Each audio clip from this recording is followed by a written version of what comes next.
process since 1964, when the election was massively rigged in favor of the Northern People's Congress (NPC) across the country against other political parties, which led to wanton destruction of lives and property, especially in the Southwest.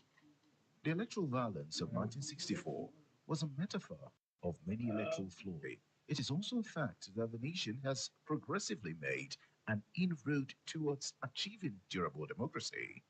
The country deserves to be commended for an uninterrupted transition of one civilian government to another since 1999, even when the political experiences are characterized by greed, bad governance, and brazenly stealing of public funds. Yet, Nigerians are resilient and tenacious to uphold democracy on the belief of a better future. Similarly, the steady improvement of INEC as an electoral umpire is a plus to our democracy, as it has consistently deployed technology to outsmart the high-tech politicians in the game of manipulations and maneuvering. Therefore, as Nigeria begins another 100 years of electoral journey, it is expected that Nigeria's electoral system should be more inclusive by taking gender mainstreaming seriously to allow more women in politics. Also, it is the yearnings of many Nigerians to entrench practical political inclusion, where every Nigerian, regardless of his or her state of origin or tribe, should have the rights to vote and be voted for. More importantly, the issue of diaspora and electronic voting should also be given accelerated consideration to allow every Nigerian to vote anywhere in the world. Nigerians are expected to conduct themselves peacefully in the remaining polls to make 2023 election an electoral compass to reset the nation's democracy. That commentary on appraisal of Nigeria's elections in a century was written by Godson Enejo and presented by Abdul Fattah Uturi. To end the news, here's a recap of the major stories. The Independent National Electoral Commission has opened the National Collation Center ahead of the collation of Saturday's presidential and National Assembly election results. INEC has declared APC senatorial candidate in Ekiti North, Mr. Cyril Fasui, winner of this senatorial election. INEC has concluded the conduct of today's rescheduled elections in affected states. We also told you that the Borno State government has provided 1 billion naira emergency relief to victims of Monday market fire disaster in Maiduguri. And that's the news edited by Olayemi, Daniel, and the production team. I enjoy Marka, appreciating you for your time. And it's right about time now we hand you over to our mandate studio for the national coverage of the elections. And Noura Mohammed is standing by. Happy listening. Many thanks, Chair.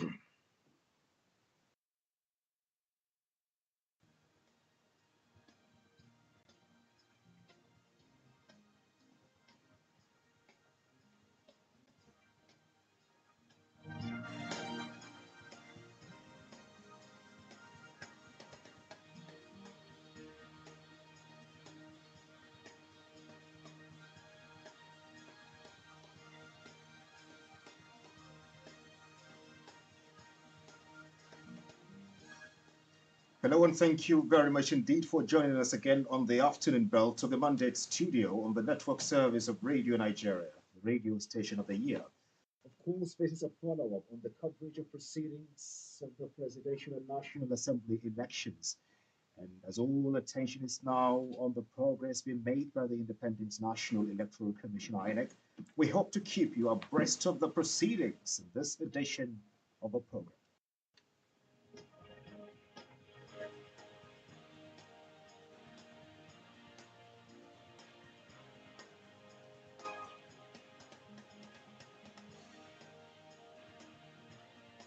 Now, from yesterday up until this morning on the Mandate Studio, we brought you blow-by-blow accounts of proceedings across the 36 states of the country and the Federal Capital Territory via our correspondents.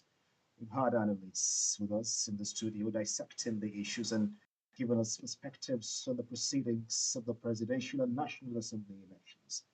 It won't be different now as we continue to keep you updated with details and even more details.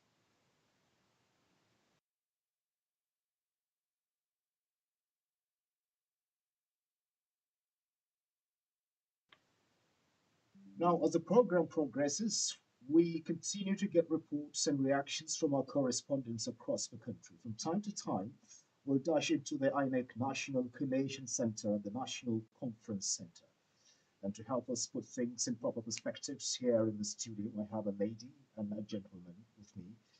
They are Executive Director, Clean Foundation, Gad Peter, and Development Analyst, Ene Ede.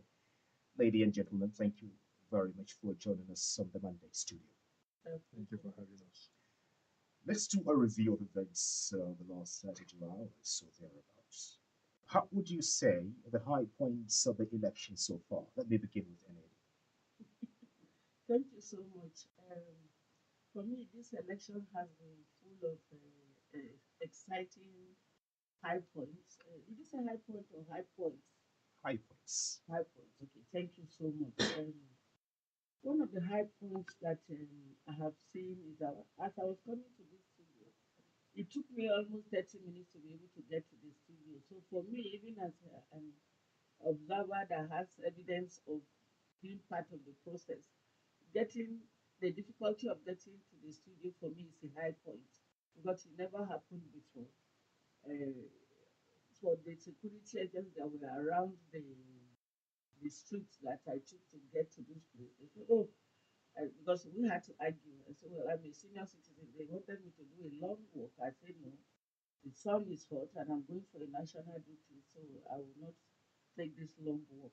Let one of your vehicles escort me." And they smiled. So they now allowed the vehicle that was bring the personal vehicle now to bring. So it's a high point because they would have equally turned down my request and insisted that either I walk to the studio or they turn me back. So it's a high point. It means security agents and citizens are able to engage more seamlessly, which is very interesting. Then another high point I have seen that I've never seen in history is the level of enthusiasm of the common citizen. When I say the ordinary citizen, that is this across political affiliation, ethnicity, religion, and the very little things that divide us. I've seen a number of people at different polling units I've been to, as well as the different information we've received from the media and the conversation. So I realized that there is that unity of purpose that the ordinary Nigerians, like some of the organic Nigerians, they are able to work together seamlessly, unlike unlike previously that it's only the political class that are able to unite at different levels because they have a common interest to be able to uh, be the lords over Nigerians generally. So, but for this first time, it is very interesting. Another high point for me is that many of the voters were so determined never to be disenfranchised to the extent that even some were voting up to 6 a.m. Before now, you see anger expressed in various ways, but they were able to control themselves, singing, exciting themselves, joking among themselves, even making contributions that some of our leaders are unable to make, which is wonderful. What kind of Well, contribution are you talking about? contribution. Some brought their generators, some brought torchlight, others Who to brought assist in ensuring that process went smoothly? yes. So that determination, and they made sure that there was no argument to the extent that they are having friction. So at the different levels, there are some who called me at 2 a.m. We are still voting. Others said, "Oh, we just finished voting.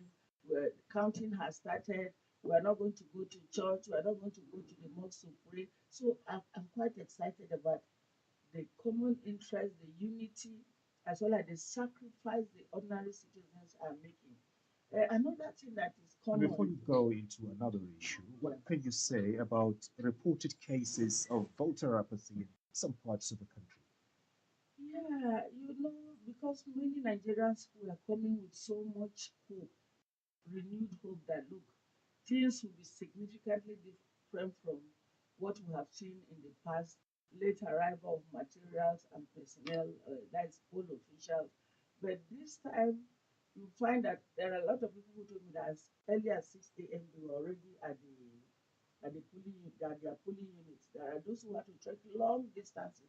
There are those who have to sleep over closer to their polling units.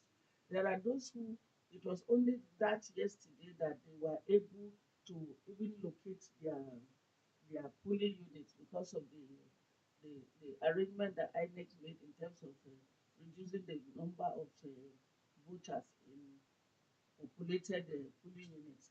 We find a situation where many of those voters, so as early as 8 o'clock, like 6 o'clock that they were there, polls were supposed to open by 8:30, according to the Electoral Act, 9:30, 10:30, 11. So there are some who say, okay, let us take it through. For women in particular, or persons with disabilities or the aged, I saw a lot of very unwell people, physically unwell. You can see that they just, out of sacrifice, out of mere patriotism, they were there. I saw many of them. So for many of them like that, by the time they come to the polling unit, their polling units, and they are not able to figure out what exactly is happening, because there are some. I remember unit 034, Nikon quarters, zone 4 in FCT, AMA. I realized that there were those who had gone to the three different polling units around the same place, and they were not able to find their their their, their names on the paper display. So as a result of that, there is a tendency that, especially for women, oh, let me go and take care of the children. Somebody gets home. Most men, they don't vote. So if the organizer says, look, come and cook for me, you know that the mother will not come back to the What station. do you say that Or if most the men don't children are vote? crying, yes, more from Well, the we saw a reports lot of men available. at the polling units trying to Well, cast it's their because ballots. this election, it's election with a difference, and they have their various. But women traditionally You will mean they vote as vote an more? You obligation. mean they vote They more than vote the more men? as an obligation. So these are some of the tendencies, and for a lot of people, I was so surprised that a lot of people were so afraid because there was the rumor that there was going to be crisis. That's why I was curious when I saw very unique jets flying at low range. I don't know if that is the usual thing, the flying range. So for a lot of people, naturally, I didn't know why people were moving at the observatory for the past 3 days. I didn't know why that was why people were not actually moving around after the voting. Otherwise, usually after the voting, you find people move. So for the rumor and what people are saying, so I think it's very important for us to be able to address that. I've not seen that before. The speed at which the jets are flying, they are big jets.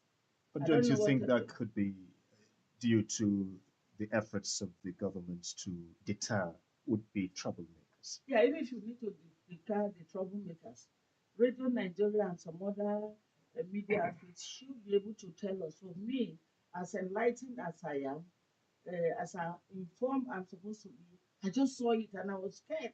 I just had to look up. So, oh, what is happening? So you mean information should have been Yeah, given prior to exactly. this So there is a exercise? need for us to have this information, and there is a need to also manage expectation. When people feel that, oh, this should not happen, no, it's important, just like you're explaining.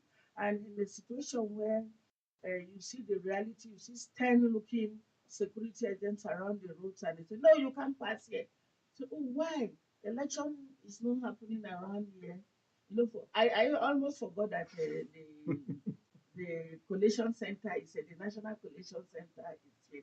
But when you also look at the proximity, that is the environment around there, we will be wondering, oh, is election turning into something like war now? Yes, it's good to protect citizens, it's good to protect the materials, for us women in particular. It's also good to allow the citizens to move freely so that they will be able to um, meet their daily needs. It's very important. But there are people who live just by the day, morning, afternoon, evening. If they don't go out, they will not be able to eat. So I think this is the information we'll be able to. It will cost so much, and it will not take so much out of our time to be able All to right. And inform citizens. So Eddie, that's I'll come back to you. I know you have a lot of high points to talk about on this program. If I may come to you, God Peter, you also have some high points to share with us.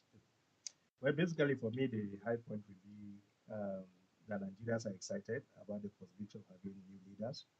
A lot of young persons are first-time voters. A lot of persons want to change the narrative. With the initial fear in the southern part of the country about the possibility of sit at home or non-government disruptive election did not happen. And all of these are strong indication that it was a good um, um, um, highlight for me and a lot of other Nigerians. And I think it's a good narrative that people were out to vote, and people exercised constraint and patience, and the resilience was much that we needed to get this thing right, and people are willing to do it. And even when there are frustration with the Vivas, even when there are frustration with transmitting of results, frustration with inks and other things, people exercise patience and look, want this thing to be done. And so you had people staying all through the night to early hours of today because they want to get it right. And I think this is the kind of attitude we want to see. There's a great departure from the past where there was so much snatching of ballot paper, so much harassment by touts and all of this. And so the fact that we're seeing a gradual attempt by all of us as citizens of this country to make it right is a strong highlight for me. And because my organization focuses more on issue of security, I'm happy to say that from the observation we've gotten from the field, there was a lot of presence of policemen and other security in a lot of our polling units. They may not be in the total number of three, two, but at least you could find one. And some of the highlights for me again is the fact that a lot of them arrived their various locations in good time. And under the electoral act, every police officer need to have his name written on his chest. And we saw all of those things happening. So I think this is a gradual movement in the right direction that we gradually see beginning to accept that election is not a do or die affair, that we could vote in a carnival way. People could go happily vote and go home. And if you look at all of the conversation we're having today, the major challenge is the logistics from INEC. But you don't see people hitting the street. You don't see people, yes, people express their displeasure, but people say, look, we're going to wait here to get it right. A lot of phone calls were happening, people were reaching out. In the past, people start protesting because they will see it as a deliberate attempt to frustrate the whole process or to stop them from voting. So I strongly think that we need to encourage more of this kind of happening. And we hope that, I'm sure during the course of this conversation, we're going to discuss more about the logistical aspect of INEC. If we don't, we spent 4 years planning for this election. Honestly speaking, there are a number of things that shouldn't be happening. In 20 years into democracy, I mean, we should learn. So I think that all of these, the good, the bad, and the ugly, are all part of the highlight of this process. And we're hoping that we will continue to look inward in our strength and able to see things. And again, the fact that the four major candidates were seen being responsible, being sensitive. None of them have come out to start making strong statement to say, look, we think this election is not free and fair. We're not going to agree, and all of this. So I think there's a deliberate effort by everyone to give this democracy a chance. And for me, all of these are the highlight. Being in your studio, it's an highlight too. All right, great. All right, I'll come back to you, that Peter. NAD, do you have more highlights to share with us, so we go to other things? Yeah, one peculiar dynamics in this election is the number of election observatories. That's what we call the election situation room. In the past, we have had this large civil society situation room that it's um, it's been led by PLAG, Policy and Advocacy Center, led by Clement Nwanko. And it's different kinds of civil society that drive the process. It's uh, quite very effective, who are foundation members. But this time around, for the first time, initially I was worried that why are we fragmenting the observatory? But I realized that it's very effective. Let me give, for example, let me say, for example, the Westminster Foundation for Democracy, WFD, they focus on political party behavior in election, which is very interesting. It's not what we have done before. I remember because they did the partnership with Niels. Niels now had to persuade them because a lot of people, because of the behavior of our political parties, particularly, a lot of people don't want to go close to them because they believe that they are not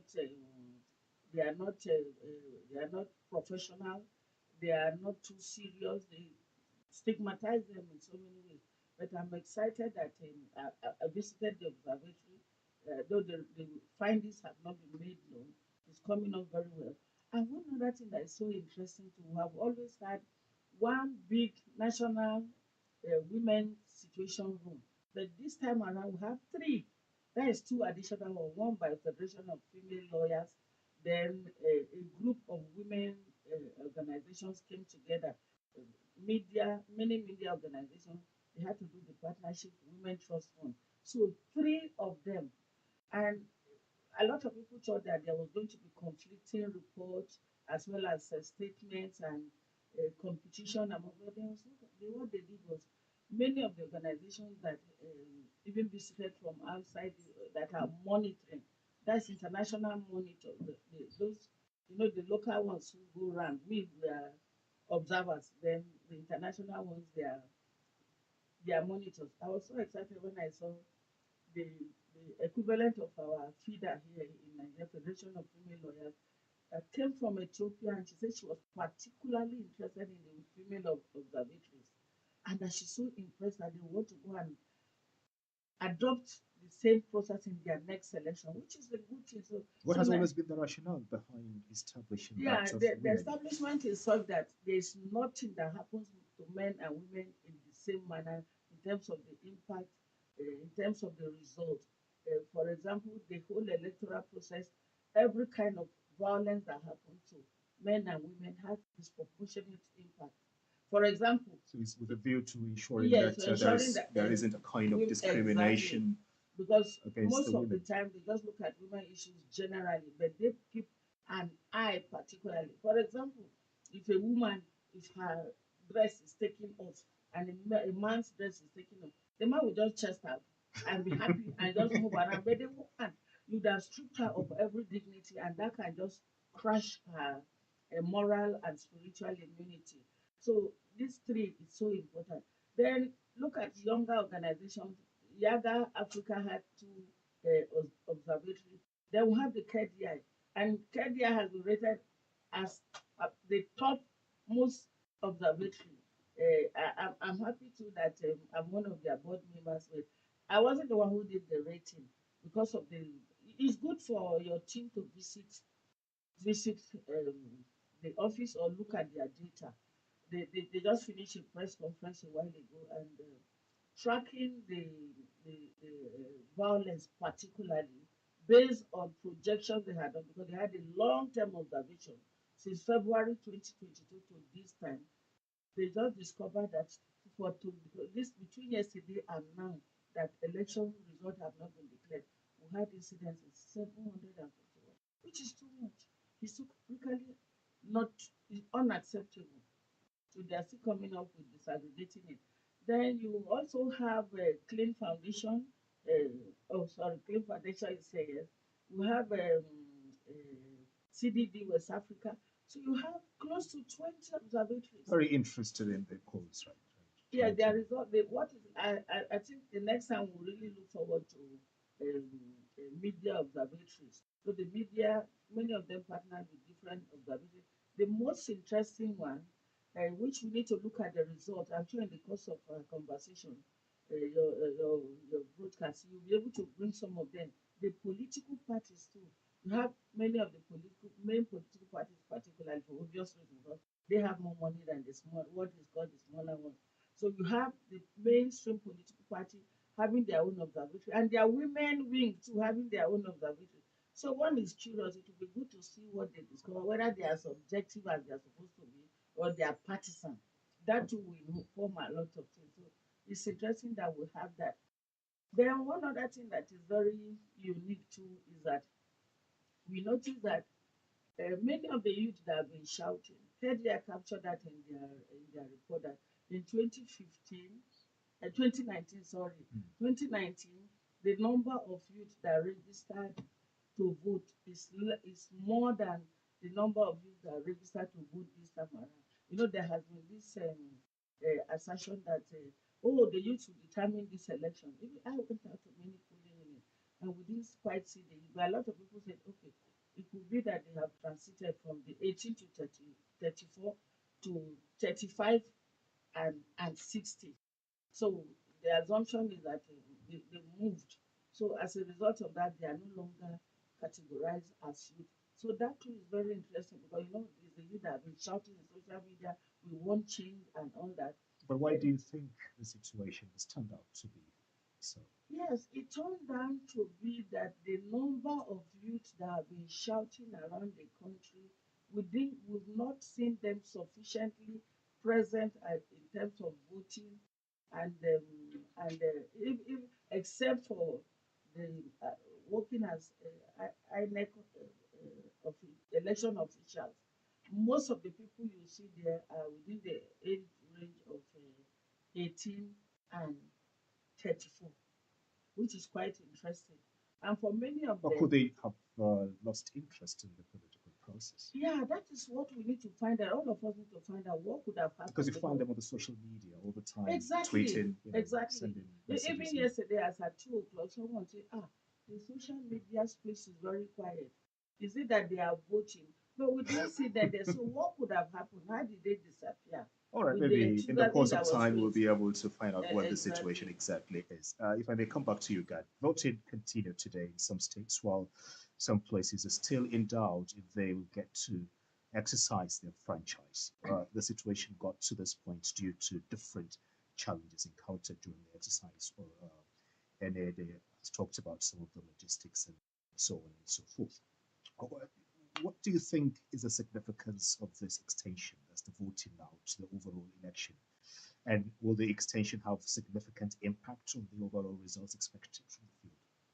Well, I think the most important point is it's a right, not a privilege. That if you've done everything you need to do in terms of registering, you have a voter's card, then you should vote. The challenges we had are not the problem of the electorates, it's the problem of INEC and other logistical issues. And so I think it was only appropriate that extra time should be given, allocated, so that people are able to have opportunity to go out there and vote and ensure that they are counted. And so I don't see that as a major challenge. In this country, we've had what we call inconclusive elections in the past. And at the end of the day, winners were clearly announced when the results were over. And I think we don't have this ongoing election in two-thirds of the state or in 10 states or anything. You have them just basically, I can remember that of Bayelsa and then a pocket of other areas. So I don't see that affecting tremendously or significantly the outcome of the result. Whatever it is, the result is going to be announced at the end of the day. So I think it's always important that we get it right. Um, if you rush the process and people feel aggrieved, is not helping anybody. So I think the best thing is what INEC is doing now to ensure that they are correcting those mistakes and getting it right. One other point I forgot to mention when we're talking about major highlight. The one of the major highlight of this election too is the provision by INEC for persons with special need or disability to ensure that, unlike before, where we careless about them, we don't create special queues for them, there's no brails and all of these. They were Yeah, disenfranchised. disenfranchised. But INEC have showed so much concern, and I think that engagement by the civil society and especially those groups, right-based groups that have been pushing, clearly shows a lot of improvement. And I know that in certain areas where you have elderly people, pregnant people, I mean women, and group like that, citizens on their own thought, look, it's good for elders to have space to go and vote before the younger persons that have a lot of energy. So this is just part of the So highlight. those But living coming with back, disability, as far as you're concerned, were sorry, given coming again? those living with Yeah. disabilities, as far as you were concerned, were during these elections given. Yeah, most of them were the- given. the- I've spoken to quite a number of their groups, and at least there's a great departure from the past. There's a deliberate attention given to them and their needs, which is good. Persons with albinism, persons with wheelchair, I mean, and all of these. So all of these are considerations that are made. So talking about the extra time allocated for election to be done across, I think is a welcome development. And we hope that as we keep watching the outcome of the election, if there are needs where there are challenges, I think more opportunity should be given for that. I think in the civil society, we argued before that because of how big Nigeria is, it's even good for us to have staggered elections. in the sense that that gives INEC enough time, it gives the security enough resources and everyone to concentrate on this place, finish that election and move. Because Nigeria is such a big country that when you plan election, and because a lot of us are not deep planners or long time planners, we always love to do this last minute fire brigade approach, and then we find ourselves struggling with logistics. We know that at the end of every 4 years, there's going to be an election. Government INEC would not plan about the vehicles they are going to use, and they want to depend on the National Union of Road Transport Workers, and then you're not sure the condition of those cars. There are riverine areas, there are hard-to-reach communities in northern Nigeria, there are border communities, and all of this. And then you now wake up 2 days to election. The morning of election, you say you're bringing materials, and then you get there, there's a lot of logistical nightmare. People are not sure. So I think a lot need to go into planning. A lot need to go into logistics. I think it's even more important to get these logistics right. There are a lot of other things. Because if you've been planning for 4 years and then on the day of election you're struggling with logistics, then But was it staggered elections for you to get logistical issues right? well, when you look at the off-cycle elections that have taken place, when election took place in Anambra, a lot of people thought election could not take place there. But because the whole country were in Anambra, election took place, and today we have a sitting governor in Anambra. That's an example. When you go to Oshun election and other elections that have happened, apart from the election that took place in Kogi that was a near mess, every other election that happened after then were well planned and executed. Yeah, there were challenges, but not anything significant. So it means that when we do cluster of elections, we have it all wrapped up. We have it a lot easier. We have it all beautiful. That when we do this landscape election, as I speak to you now, But is that the global best practice in the best of democracies? Yeah, when we talk about global best practice, why are we selecting in that? In global best practice, everybody will vote. In global best practice, we don't have logistic issues. In global best practice, as of now, we should have been seeing the election result clearly on all of our apps and every other thing. So the global best practice, you can only have best practice that work for you. But isn't it better you take care of those issues that that characterize the process rather than having staggered elections? Ideally, so that you get it right. Ideally, we should be taking care of that. But 20 years into this process, have we done that? So it's Yes, a there are hopeless significant situation. Do you improvements. think it's a hopeless situation? No, it's not a hopeless situation, but we need to find a way around it. We cannot keep experimenting every time. We should wake up one day and say, look, we're sure what we're doing. A 20 years old child is no longer a child. If you commit an offense, you go to Kirikiri. And so we cannot keep calling our democracy a nascent democracy and we keep getting things done the way they don't. It's quite embarrassing. We have the human material resources. But when you know Nigeria, we love fire brigade approach. And I think this is part of our DNA. Because when INEC say go and register, people wait till the last minute and then they start shouting extend days. They say go and pick your voters card. People would not do anything about it. 2 weeks to the election, to the closure of that, people start appealing for extension. They say take your money to the bank. You said no. And then at the end of the day, you now start, but why are we like that? We need to get to a level where we tell ourselves that, look, and 6 million PVCs are yet uncollected. 6 point. And so this is a mirage problem, and these are human problems. These are, I don't want to say man-made, so I'm not accused of not being gender sensitive, but this is our problem. All right, this is Mandate Studio. You can join us on YouTube at Radio Nigeria Network and Facebook on Facebook.com/Radio Nigeria Network. Follow the conversation on #Radio Nigeria. You can join us once again on YouTube at Radio Nigeria Network and Facebook on /Radio Nigeria Network. Follow the conversation on #Radio Nigeria. NAD, we learn the National Collation Center will be reopened later at 6. What are your expectations? Voting is still ongoing in some parts of the country that the exercise did take place. Are we expecting results being announced little by little as they come in, while those exercises in different parts of the country take place? So it will be brought to a standstill until those results arrive. So that is a major challenge for us as a country. My brother, Idi of Executive Director of Clean Foundation, has discussed this matter in very simplistic language that everybody will be able to understand. So I'm quite excited about that. before we talk about um, the collation center, it's good for us to look at INEC because at the center of the collation center is INEC. I noted here when I was reflecting over what has happened within this period, particularly at the time, it looked like there was not going to be election. That election was going to be shifted. Not that there was not going to be sorry for the slip of tongue. I remember when the women, or one of the women observatories, did their press briefing 2 days ago. That is 48 hours. So no, 24 hours to election. The question one of the females asked is there going to be election, or are we going to slip into the history of the past and validate what has happened in the past that is not very good for our country? Everybody was shocked.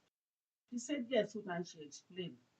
So for me, I want to be able to manage the expectation for a lot of people who have been calling us to say, oh, you in civil, I received calls almost throughout the night. I couldn't sleep. People are calling. Oh, we watch you. We trust you. Please, can you mobilize the people there and tell us what is happening? What is happening to our results? So people are not, we as citizens are not managing expectations. Those involved in the electoral processes are not also helping to manage expectation. It's not strictly in the place of INEC to be able to help us to manage this expectation. I think INEC has been given an undue blame, share of blame in this matter. Let me give you an example. I'll still come to the question of Yes, go ahead. the collation center.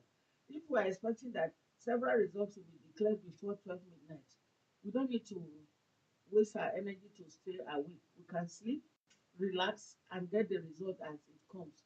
If we think that the result will be called, will be declared just like we do at the state level, I want you to imagine that a state like Ekiti, Ekiti is known for bringing forth declaring their results at record time. But as we speak, Ekiti has not been able to bring up their results. So the result is, they don't do it alphabetically. They do it as the result is collated and brought to Abuja. I want you to But, look at that. a senator has been announced as winner in Ekiti. I think that's Yes, part but of we the are also not proactive. not all the results that we are able to see. So from what the INEC chair briefed us this afternoon, that was an hour, about an hour ago, that the results all will be announced and that nobody can announce any result or accept any result until it's announced here. So it means this one too, I don't know how to describe the result that has been announced because a friend of mine who is contesting as senator in Oyo State told me that she lost. So I was going to ask her, oh, how did you know you lost? Was it INEC that announced it? We've not heard the announcement. So these are clarifications we need to make. So it calls for the unbundling of INEC. If we don't unbundle INEC, all these expectations we are having, INEC will not be able When we to talk deliver. about bundling, For what would you example, want to see? yeah, this is what we have been asking. A lot of people have been saying the waste report, as long as we are not able to go back to a waste report where you have citizens, different categories of citizens, civil society, professional groups, business, different categories of people, professionals who will sit there at what they call electoral offences commission to assist INEC to tick off some of the body, it will not be able to work. Look back, recently there was that argument that INEC has only collected 60% by the electoral act. INEC is supposed to be funded a year into the election year, a year before the election year, but has that been done? Someone asked for and I said, oh, it's you are, yes, it's good you are pathetically naive in terms of the expression of your patriotism. So, oh, if INEC chair has not collected all the money, INEC has a commission, why can't the chair come out to say, look, I've not collected money? I say these things are not like that in terms of administration. You cannot just come out and begin to give certain information. It's not civil society. We are at liberty to say things as it is. Even that there's a level you need to manage the information. You need to be strategic in giving the information. So the issue that has INEC been properly funded. Look at the tag that observers carry. INEC could not even provide the tag conveniently. The park, the whole park that we have always had, media, different observer group, both local and international. Maybe because we just help to reputate the image of Nigeria as a country. The international observers got some form of leverage or material. Even the car stickers, they had to restore to order. So there are a lot of things that for the sake of patriotism and the need to save our country from further harassment, we cannot say. So has INEC been empowered sufficiently in terms of material, taking some of the burden from INEC to the extent that the INEC will be able to come out at 6 p.m. and see that? I want you to look at the INEC chair. Maybe too, I'm looking at it from the eye of a woman. This is why we keep saying that we need more women in different positions. Look at how the man has lost weight in 2 weeks. It has never happened before. So you mean, It means there's something that he's not able to say, and he cannot, that he's supposed to be saying that he cannot say for so many reasons. No, he needs to be alive to be. what's the Carry on. correlation between the stress that INEC chairman is The passing stress through is that there are things that and are women, not for in example? You place. say that's why you want For women example, the logistics. I was going to our advisory along the diplomatic drive. I saw a rickety vehicle. Only God knows where the vehicle was going with sensitive, not sensitive material, the ballot boxes. Three of the ballot boxes dropped, and the vehicle conveyed. Do you know what it means to lose three ballot boxes? They had to be waiting. The vehicle would say, "Mama, see what is happening." Oh." Because of the nature of the road, it's one way, and vehicles speed through that road. That alone will tell you, I've seen the kind of vehicle that should not be used even in the most remote village in Nigeria, conveying INET material. It means the money has not been released sufficiently. So what are we doing? All of us. So we must share in the. I also think because I've been talking about can why should INEC not be funded fully? So we still need to ask our legislators those and you questions. think women can assist in ensuring that Yes, the because duties we of the too INEC? have held them accountable, and the lawmakers too should be able to perform their oversight function to the extent that But INEC money aren't will the be men given. doing that? They are not doing it. If they are doing it, have you heard any of them say make any comment? So a lot has happened that for the sake of patriotism, like I said, we will not be able to talk about it, but we must look for other ways to talk about it in an enclosed space so that we don't just give our country away. We should sympathize with, and for me, I'm not expecting too much at 6 p.m. So I'll be expecting more results, even the FCT result, as from 12 midnight perhaps.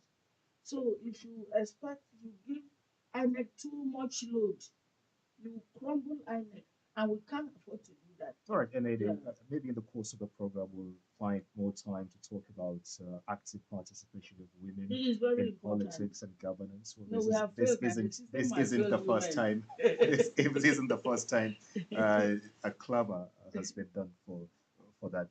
Let me come back to you, God, Peter. We've been talking about logistics. There's been a problem. They have the issue has characterized this year's elections, even though there has been tremendous improvement. We learn some places people are still voting. Why do you think this problem has continued, if you like, unabated? Lack of logistics did characterize previous elections from 1999 till date. Well, I wish I have a direct answer to your question. I can only speculate. My speculation would be we are not learning from the past. My speculation would be we don't have the right caliber of people sitting where they need to sit. My speculation would be that probably some people are gaining from this kind of loss, and so they prefer us to repeat certain things and they benefit from it, or simply put it that it's part of us as a people, the Nigeria spirit, the Nigeria mentality, our way of doing things. I agree with my big Andy here a lot about the situation we find ourselves. But honestly speaking, my simple presentation, everything is that whenever you're given responsibility and you have challenges, you have two options. You either make it work or to excuse yourself out of the place. Because at the end of the day, the box lies on your table, you must still blame for your action or inaction. And I think as a nation, we need to move to that place where we need to attach value to things that we need to attach value to. If election is important to us as a country, then we need to invest in that electoral process.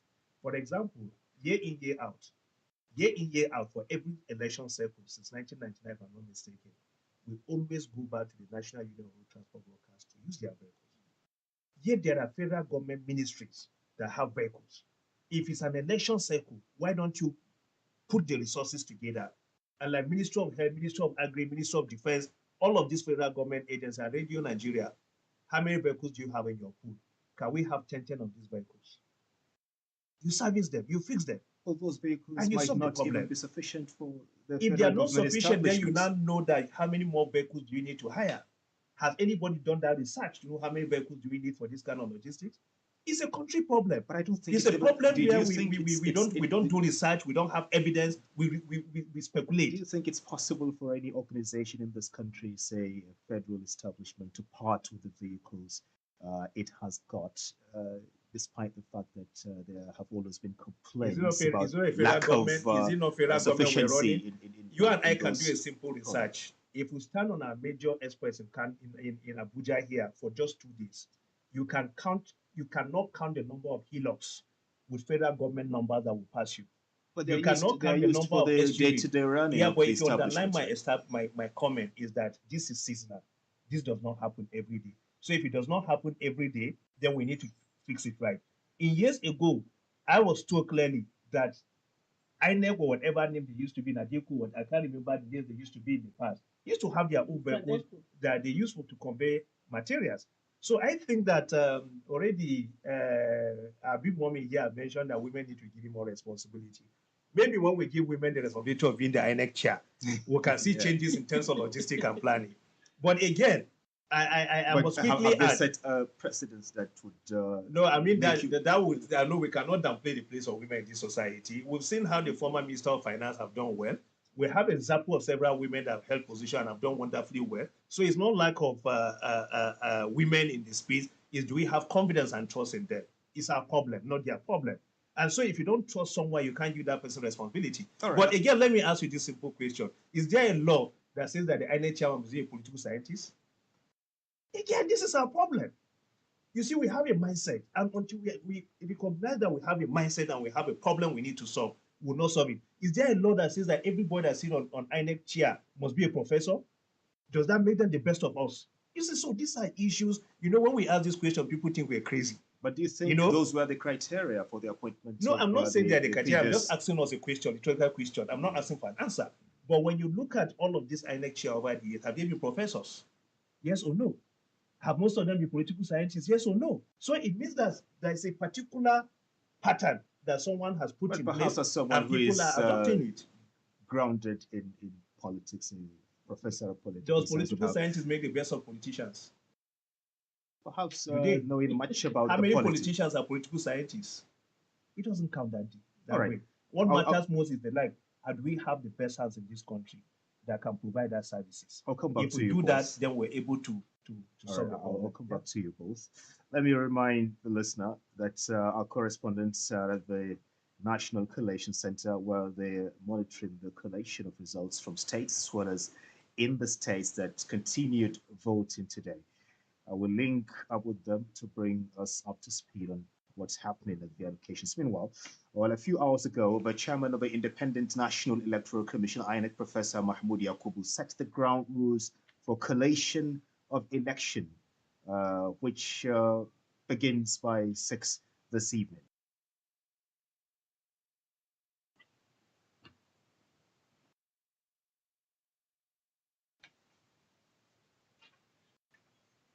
Well, you're listening to the Mandate Hello? Studio on the network service of Radio Nigeria. All right, Alan, we have on the line Ogochukwu Okoronko. She's a correspondent to the Collation Center. Good afternoon, Ogochukwu. Good afternoon, dear. All right, what can you tell us now? What's happening at the Collation Center?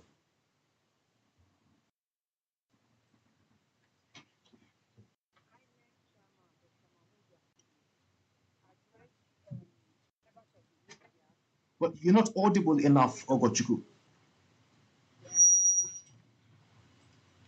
I said that Professor Mahmoud Yakubu addressed accredited foreign and local observers in media, some party agents, members of the diplomatic community, chairmen and security agencies.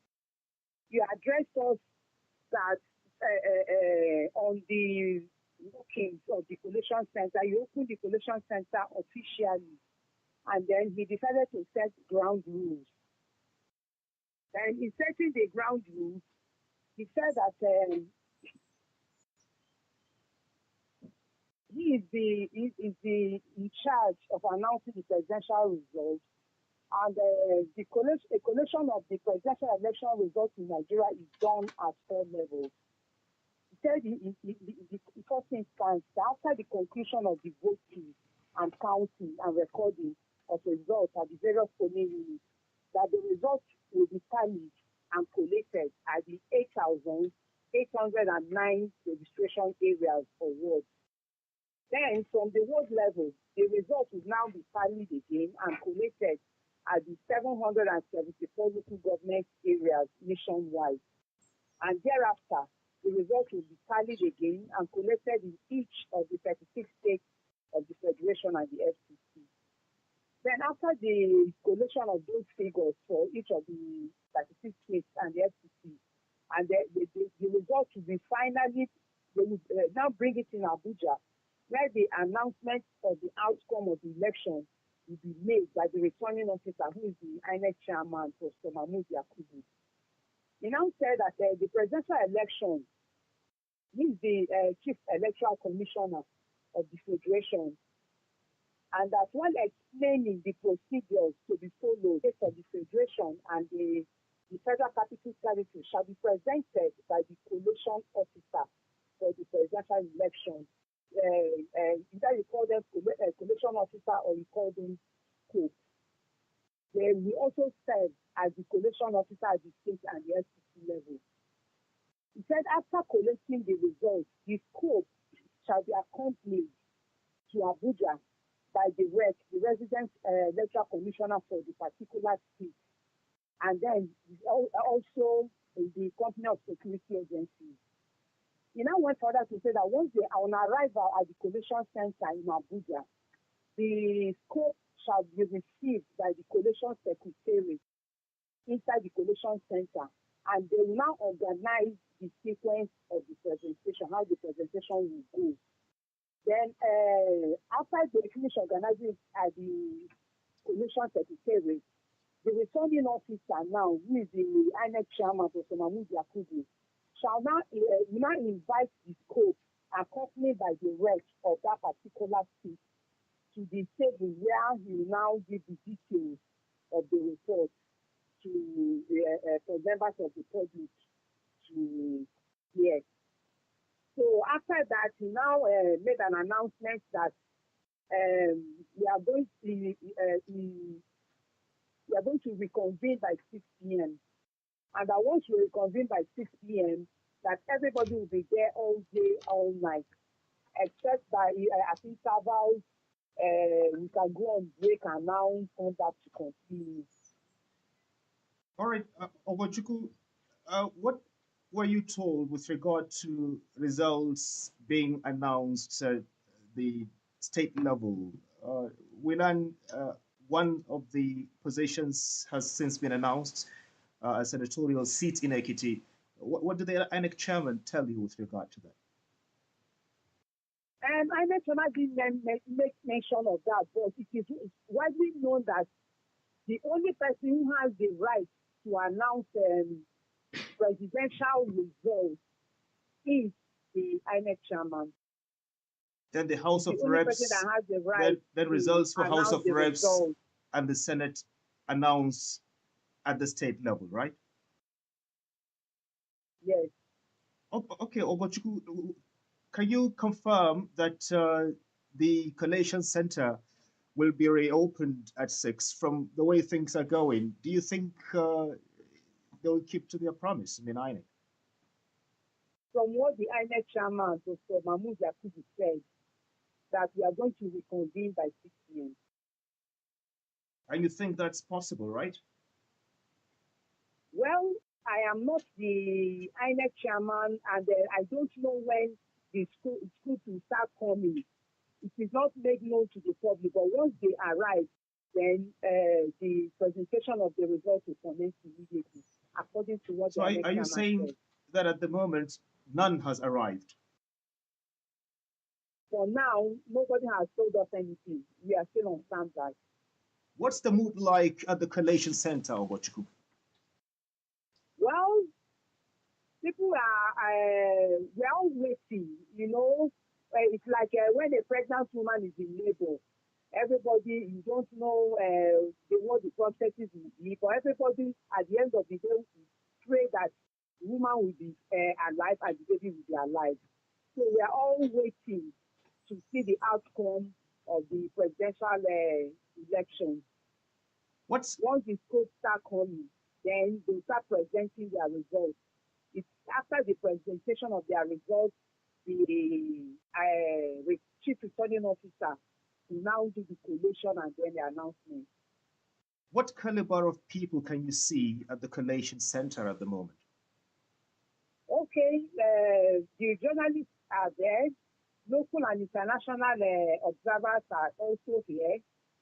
Representatives of the key registered political parties are also here.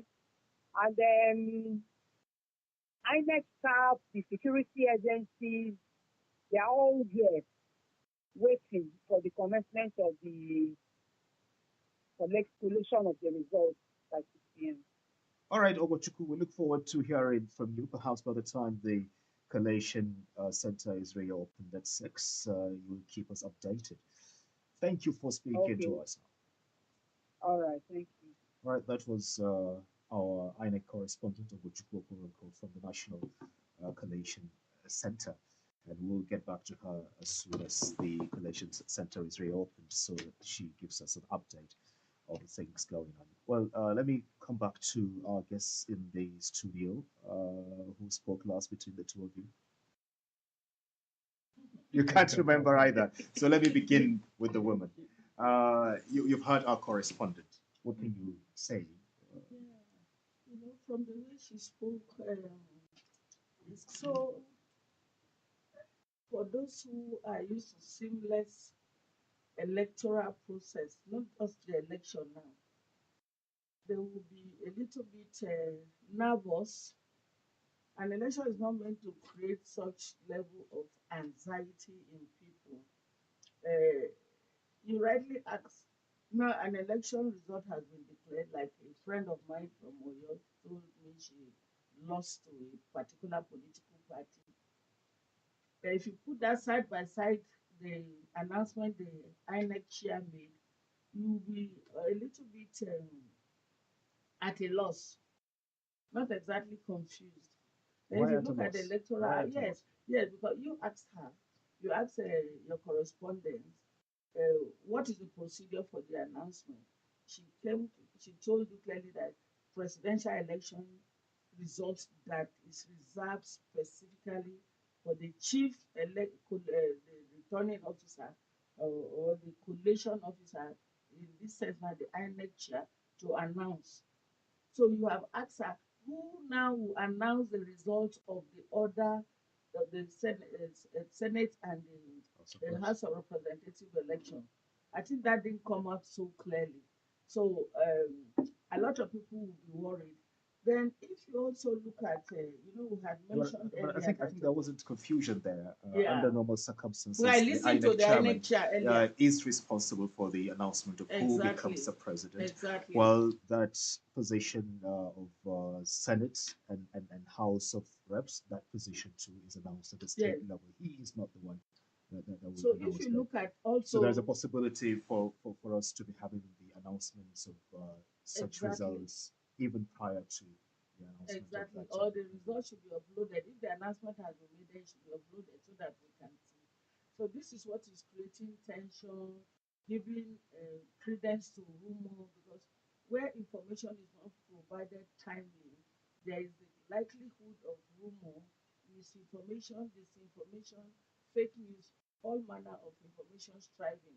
Then you'll be wondering then, that's why I keep insisting that we shouldn't heap too much responsibility on INEC, even while we wait to be able to reduce the vulnerability of INEC. Let me give you two examples. Now, one, you recall that shortly before a general election, which is not done in any country, there were new INEC national commissioners that were appointed. Are you now saying that they are conversant with this seemingly complicated process that we engage with? What about the resident electoral officers? I know that for those representing the sector, I belong to the civil sector who came out of it. They've been there, I think like four of them. They are doing extremely well. You'll be wondering too, have they been able to integrate themselves very seamlessly to be able to understand what is happening, or while the conversation is going on here, they'll be watching before they know they will be at the loss, even though some of them have a good academic background, but understanding the workings of the national election management body is very key. But don't you think because they have career civil servants in that organization, No, they will no, no, it assist them doesn't better? work that way. You see, the good thing that is going for us too is that for the first time in history, you have, when you have FEDECO, NECO, and all those other ones that we had in the past, this is the first time that you have a secretary to the commission, which is the heart and spirit of the commission, being re-elected. And the good thing working for us too, that you don't see much danger in INEC. What INEC is doing is that she grew through the ranks. She's the first to go through the ranks, and she's the first to be reappointed in the history of the Electoral Commission. So that is helping us. It means we need to see how we can. And she's a woman.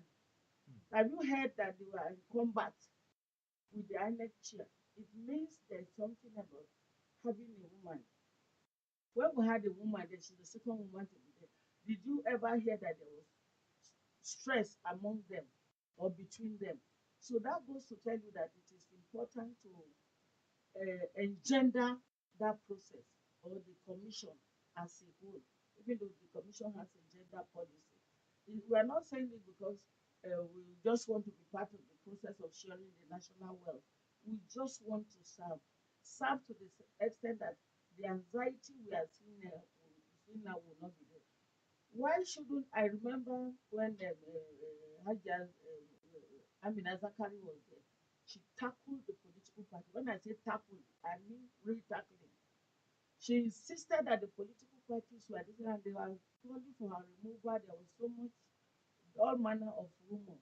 Because why didn't the political parties now, the information the correspondent is giving us now, the, the what looks like technicality, because for us, we already used to our sector, the Clean Foundation, and my sector, the civic sector, because we are able to engage, we have broad knowledge, we have background, we are privileged to have studied and engaged with different processes, so we are able to understand it. But for ordinary Nigerian listening, the first thing, the first imagination is that, oh, something is happening. Why should it be like that? They have forgotten that that has been the procedure. It has not really changed much. So, what about others who have the responsibility? The political parties, the business community, the international organization. We have the responsibility to be able to explain instead of the INEC chair struggling to explain this and heaping more blame on him and suspecting him. Oh, I've seen a lot of posts. Yes, we have advantage of the social media, but the kind of dangerous things I've seen posted.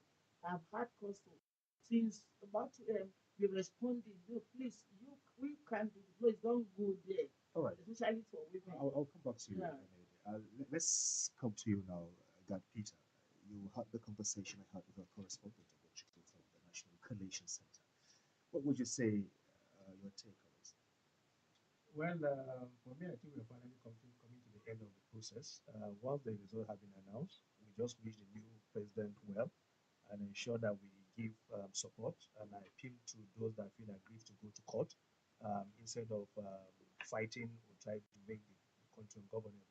I think this is just the process, and we're in the second or third stage of the process, which is collecting of result, and of course, they need to announce results. So I think for me, it's quite exciting that from 6 p.m. We're going to watch, and we hope that we'll not be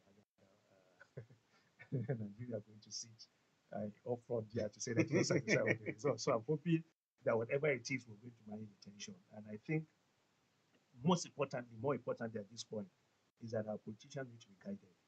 That they must know that, like President Goodluck Jonathan was saying, no single blood of any Nigeria is worth the offices they want to occupy.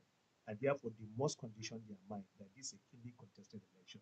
It's one of the first elections in recent years where you have equally balanced people and from the three regions of the country vying for office. So the election could go either way or any of the to any of the persons. So let people not.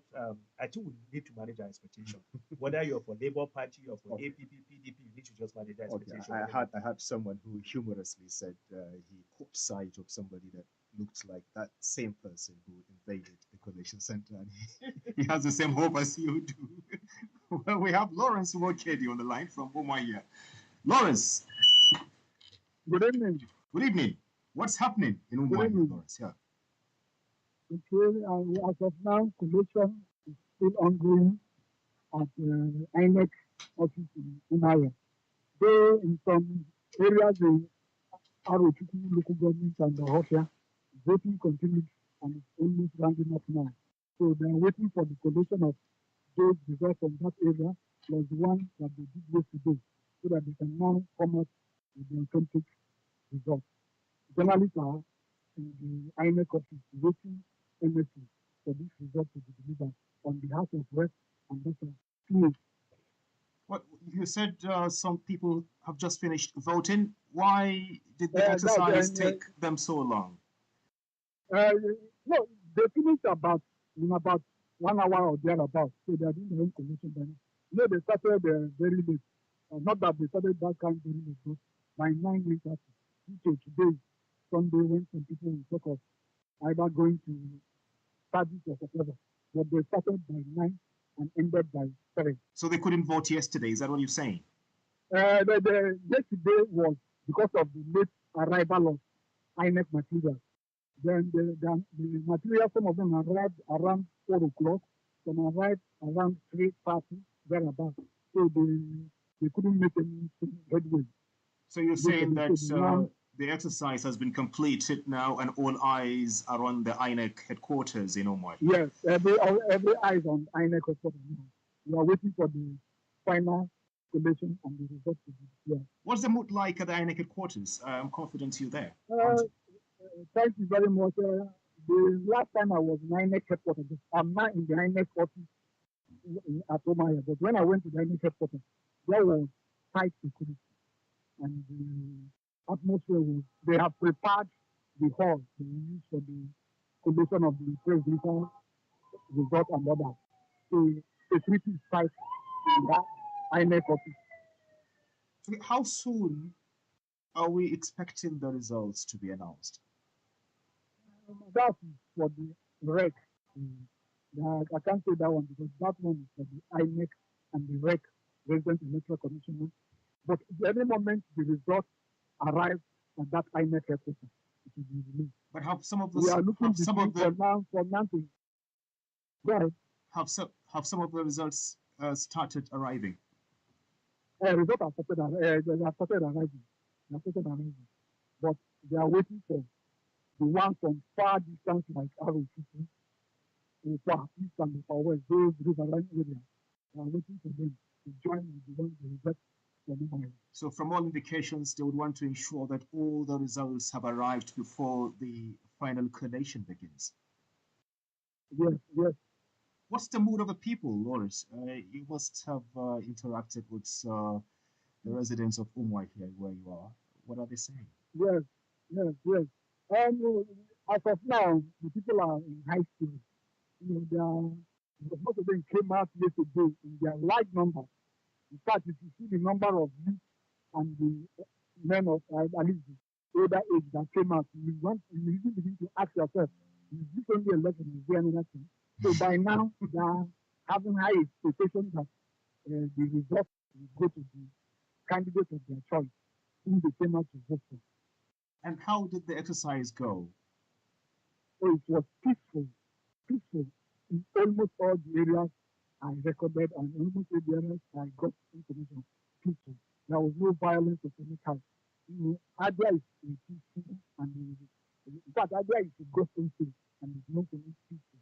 So everything was very peaceful. The exercise was peaceful. No crisis of any kind. All right, Lawrence, thank you for talking to us. We look forward to hearing from you by the time the final collation begins so Result that is that you let us final know who has won and who has lost. Thank you very much, no Lawrence. problem. Thank you very much. All right, our correspondent Lawrence Mwakedi from Umuahia, the Abia state capital, on the situation there with regard to the election. He's told us that collation is ongoing and little by little the results arrive in the INEC headquarters. And he says by the time all the results have arrived, the final collation would be done and winners of the senatorial and House of Representative seats will be announced. All right, this is Mandate Studio coming to you on the network service of Radio Nigeria. We still have in the studio Ene Ede and Gad Peter. Gad Peter, you heard our conversation with the correspondent. Well, I think for me, the key point here is the expectation of the people and the fact that the process has been peaceful in Abia. And you quite agree with me that Abia is one of the states in the southeastern part of Nigeria where they've been a sit at home every Monday, where they've been threat of people who don't come out for election, you're going to get killed and all of this. And for the fact that the election is peaceful, I think we need to celebrate that. We need to appreciate the federal government, the Abia state government, the citizens, and of course our security agents and even INEC for accepting to carry out that responsibility and allow those people to have opportunity to exercise their rights. And so I think it's a thing of joy that we're getting this kind of news from Abia, and we hope that across the country we're going to get this kind of positive news.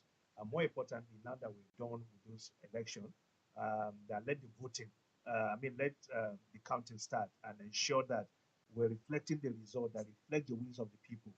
In Nigeria, at times, it's not election violence or conflict do not start until after the election when people think that there should change.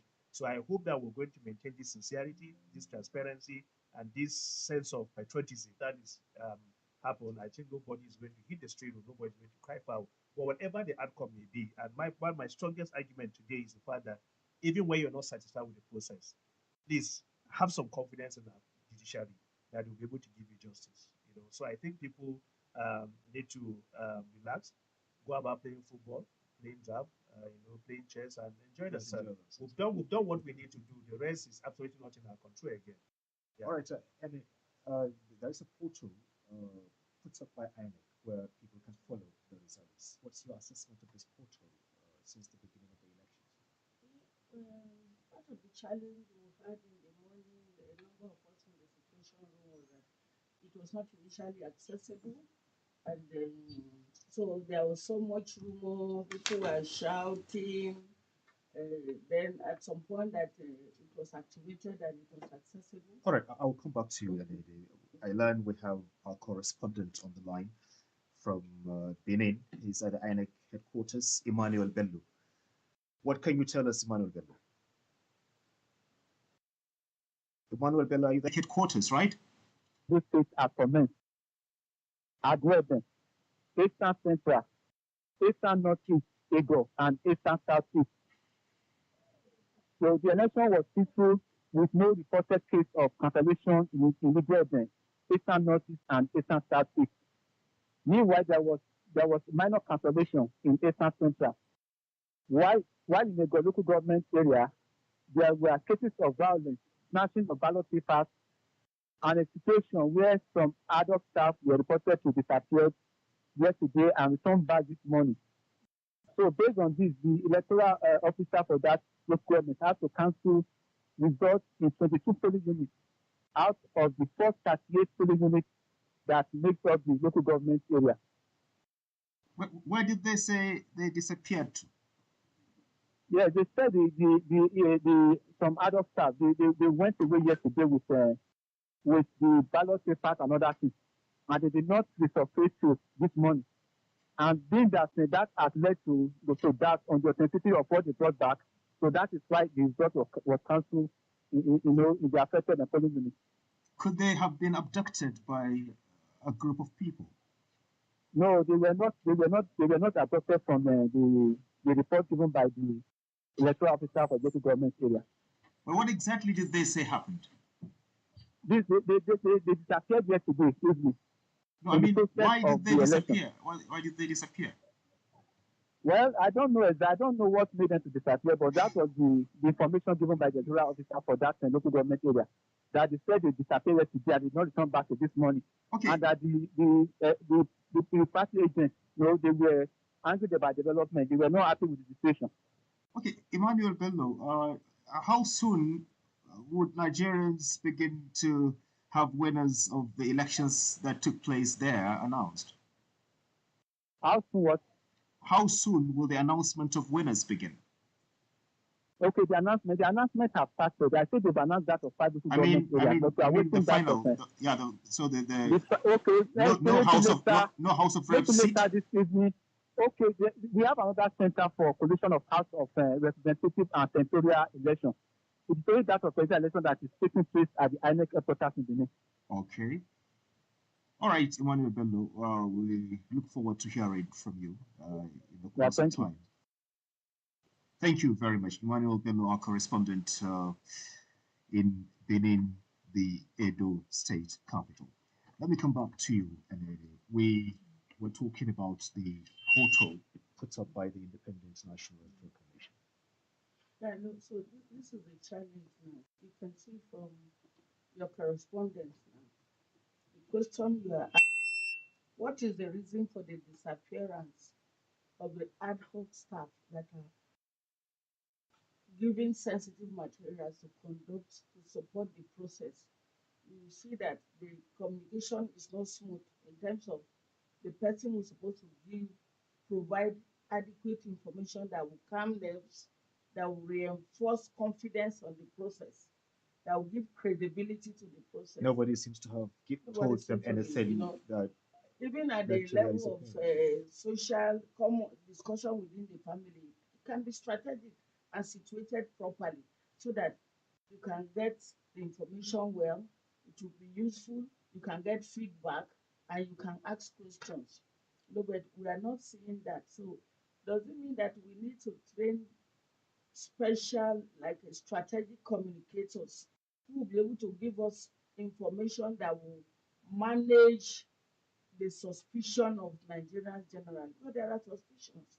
And if you look at some of the ad hoc staff, they are likely to be NYC. It means most of them are not from the community.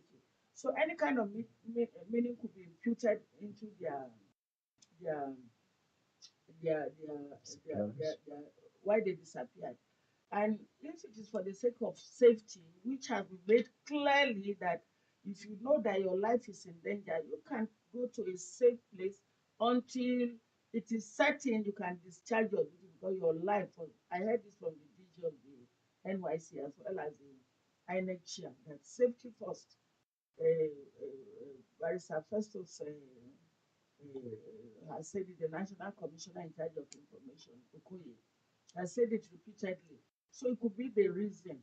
So we must get back to communicating properly so that we can stop rumor from spreading.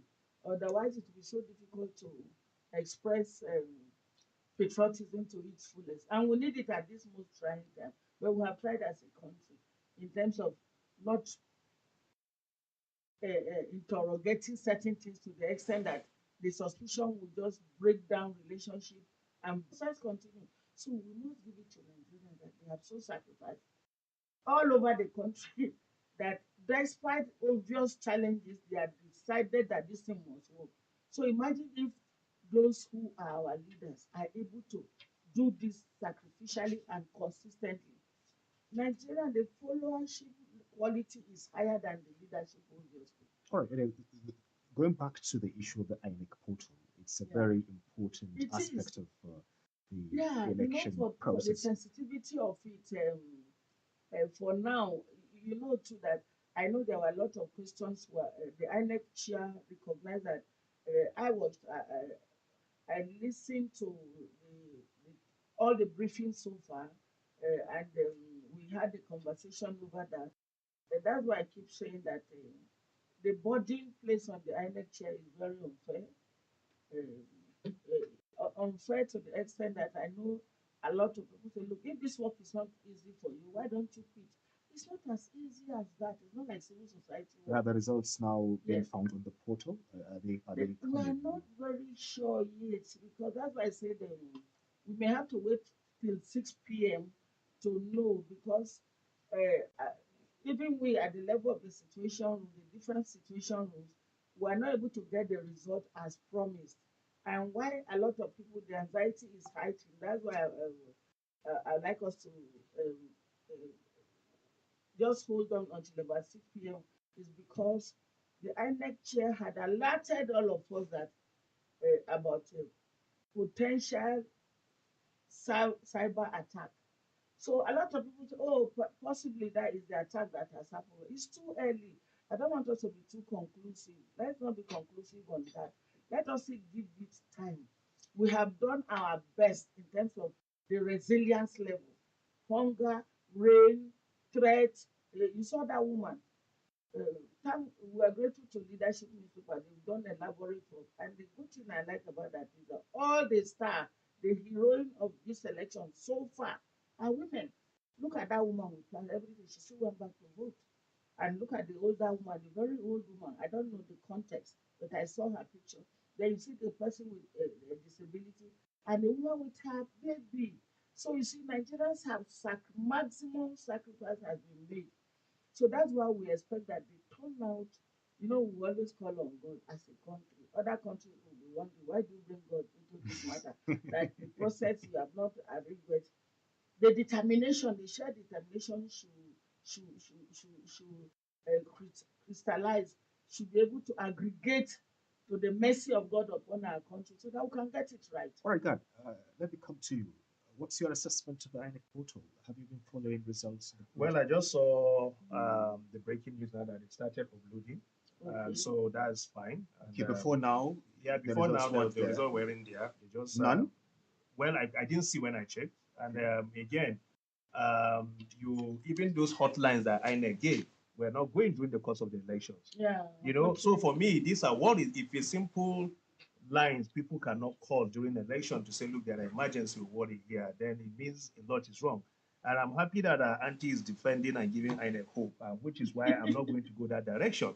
Mine is to tell them to do what they need to do. And as we move into 2027, this is the right time to start planning. INEC work with the National Orientation Agency. National Orientation All right, Agency guys, have offices all right, everywhere. let's not keep our correspondent waiting for too long a time. We learn from Ilorin, the Kwara State capital. We have Shola Rotimi. Shola, what can you tell us happening in Ilorin? Good evening. Evening. At the IMF headquarters in Ilorin, I think I want to write on this conversation with Ugochukwu Okoronko, the lady who spoke from Ziadi also. I think the anxiety is just everywhere, not only from the aspect of the journalists, people are calling in from outside. So the challenge is who is going to start announcing these results. But INEC chairman has been hammering on that it is the sole responsibility of the INEC chairman to announce it nationally. And at the state level, the REC should be the one to announce that. So in Kwara State, so far, we've had just presidential results from 2 local governments. And the senatorial, we have from 7 out of the 16 local governments. So we are still waiting for the rest. One of the reasons being that, it is traditional in Kwara State that results from the northern part of the state usually come later in the day. So we were there this morning around 6 a.m. We said we should be there. We did not start till like around 11. So after some presentation, some results have been read out, but others are still being awaited. So we are supposed to resume again by 8 this night. So one is not too sure because the distance from Kayama, Barutin to Ilorin, the state capital, is like 6 hours. So they have to, when they get to Ilorin, they have to relax before we resume that for the results to be announced. So we are still there. That's one of the reasons why we are still there now. People are calling in from outside, and there's anxiety everywhere. But the mood so far, there are security agencies everywhere. In fact, they are very strict about it. But you know, Kwara State is living up to its name as the state of harmony. So there are no crises there. You know, everything is just going on smoothly. So that's what we have for now. What are the final results going to be announced expectedly? That's what we are not too sure of. Probably tomorrow morning. So even the rest is not too specific about that. So we should resume by 8 o'clock this evening. So we might be there throughout the night. So finally, we don't know. We are not too sure when the results will be announced finally. All right, Chola Rotimi from Ilorin, the Kwara State capital. Thank you for talking to us. You're welcome.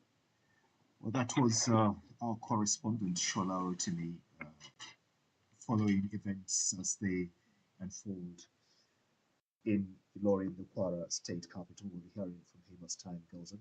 He's told us that collation of results has begun, and more results have been awaited. And by the time they arrive, the winners of the House of Reps and senatorial seats will be announced in Ilorin, the Kwara State capital.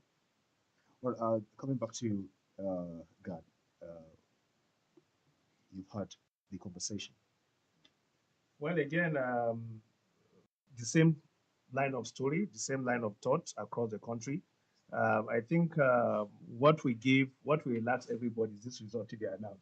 And the earlier we're able to get them, the better, because the longer it stays, the more the tension, and gradually people will lose it, gradually people will start reacting.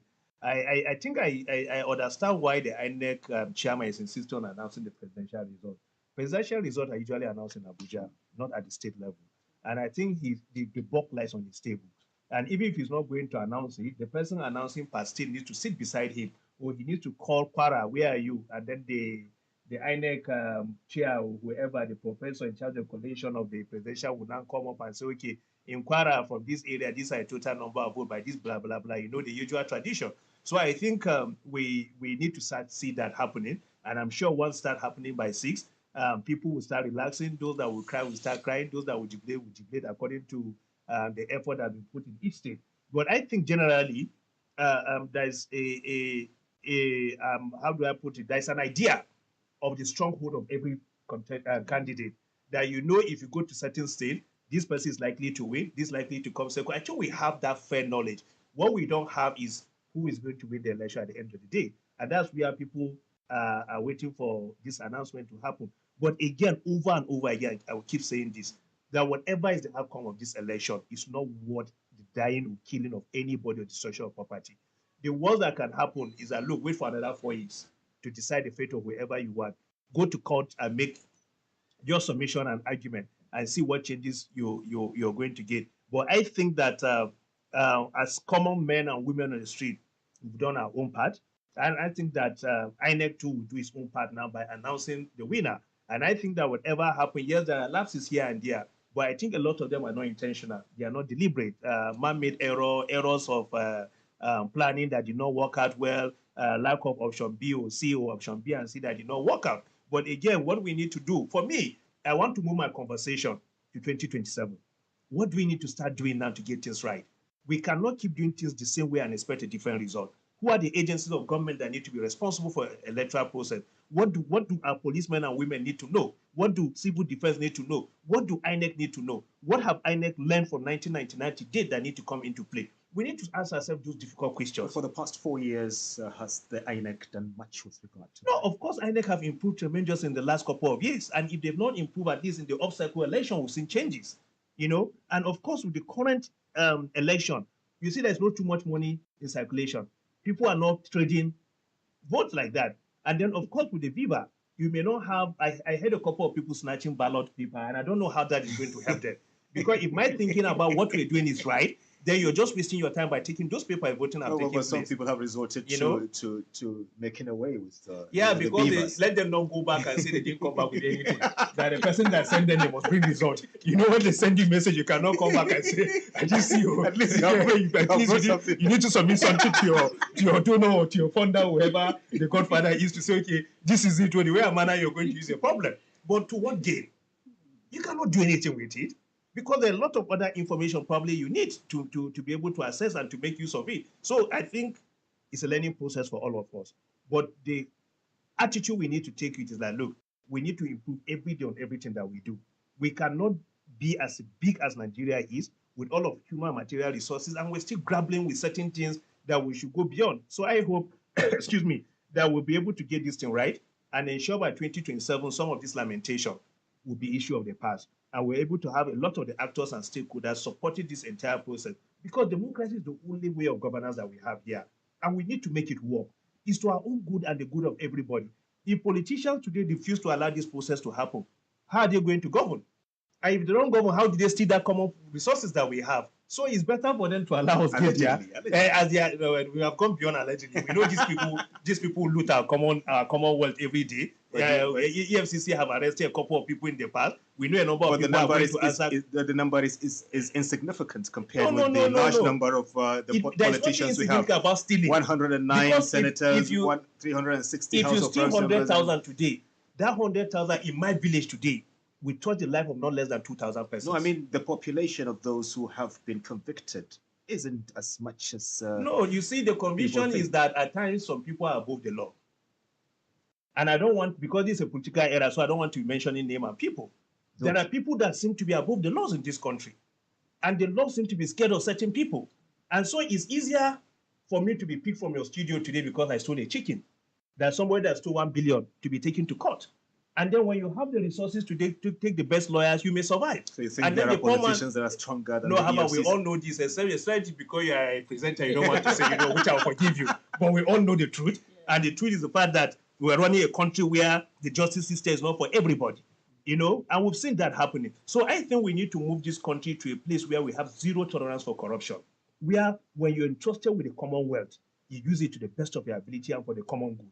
And you see, at times we talk, people say, and this is my problem when we talk about corruption in Nigeria, that when you talk about 1 billion, a lot of people in a rural community may never see 1 billion until they leave this earth.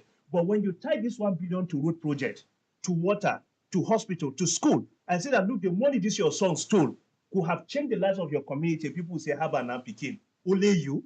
And you see, these people are so wicked that even when they steal and people are visibly dying around them, they pretend they don't know. And this is why some of us, and I'm speaking in my personal capacity, that as much as we're suffering this Naira change and design and all of this, I think to an extent it has addressed certain things. A lot of people that go out now, even journalists did not get qua.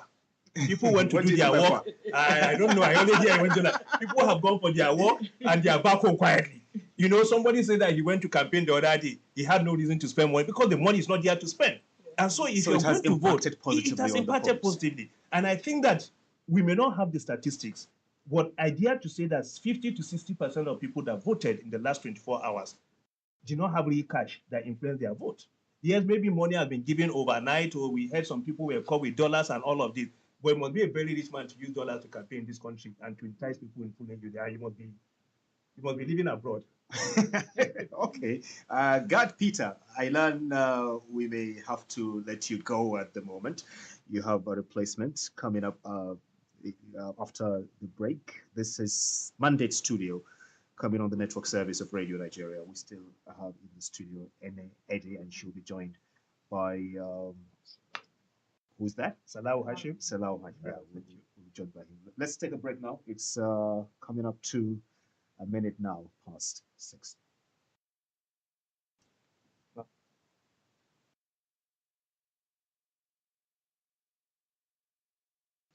I know sometimes you realize nobody's can do that when I like I can follow my friend.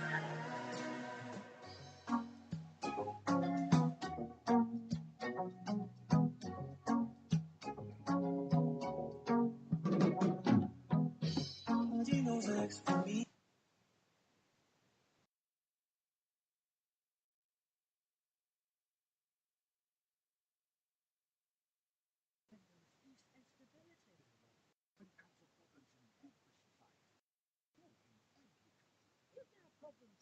Nigeria is not an exception. There's no society, no country where violence of this sort has solved that problem. No matter the problem, no matter the issue, Let us sit down like brothers and sisters, use dialogue to resolve the problem. remember, you have to give account of every action you take. Did not hear of her. Then, before your creator. Please let us work Together for a peaceful Nigeria.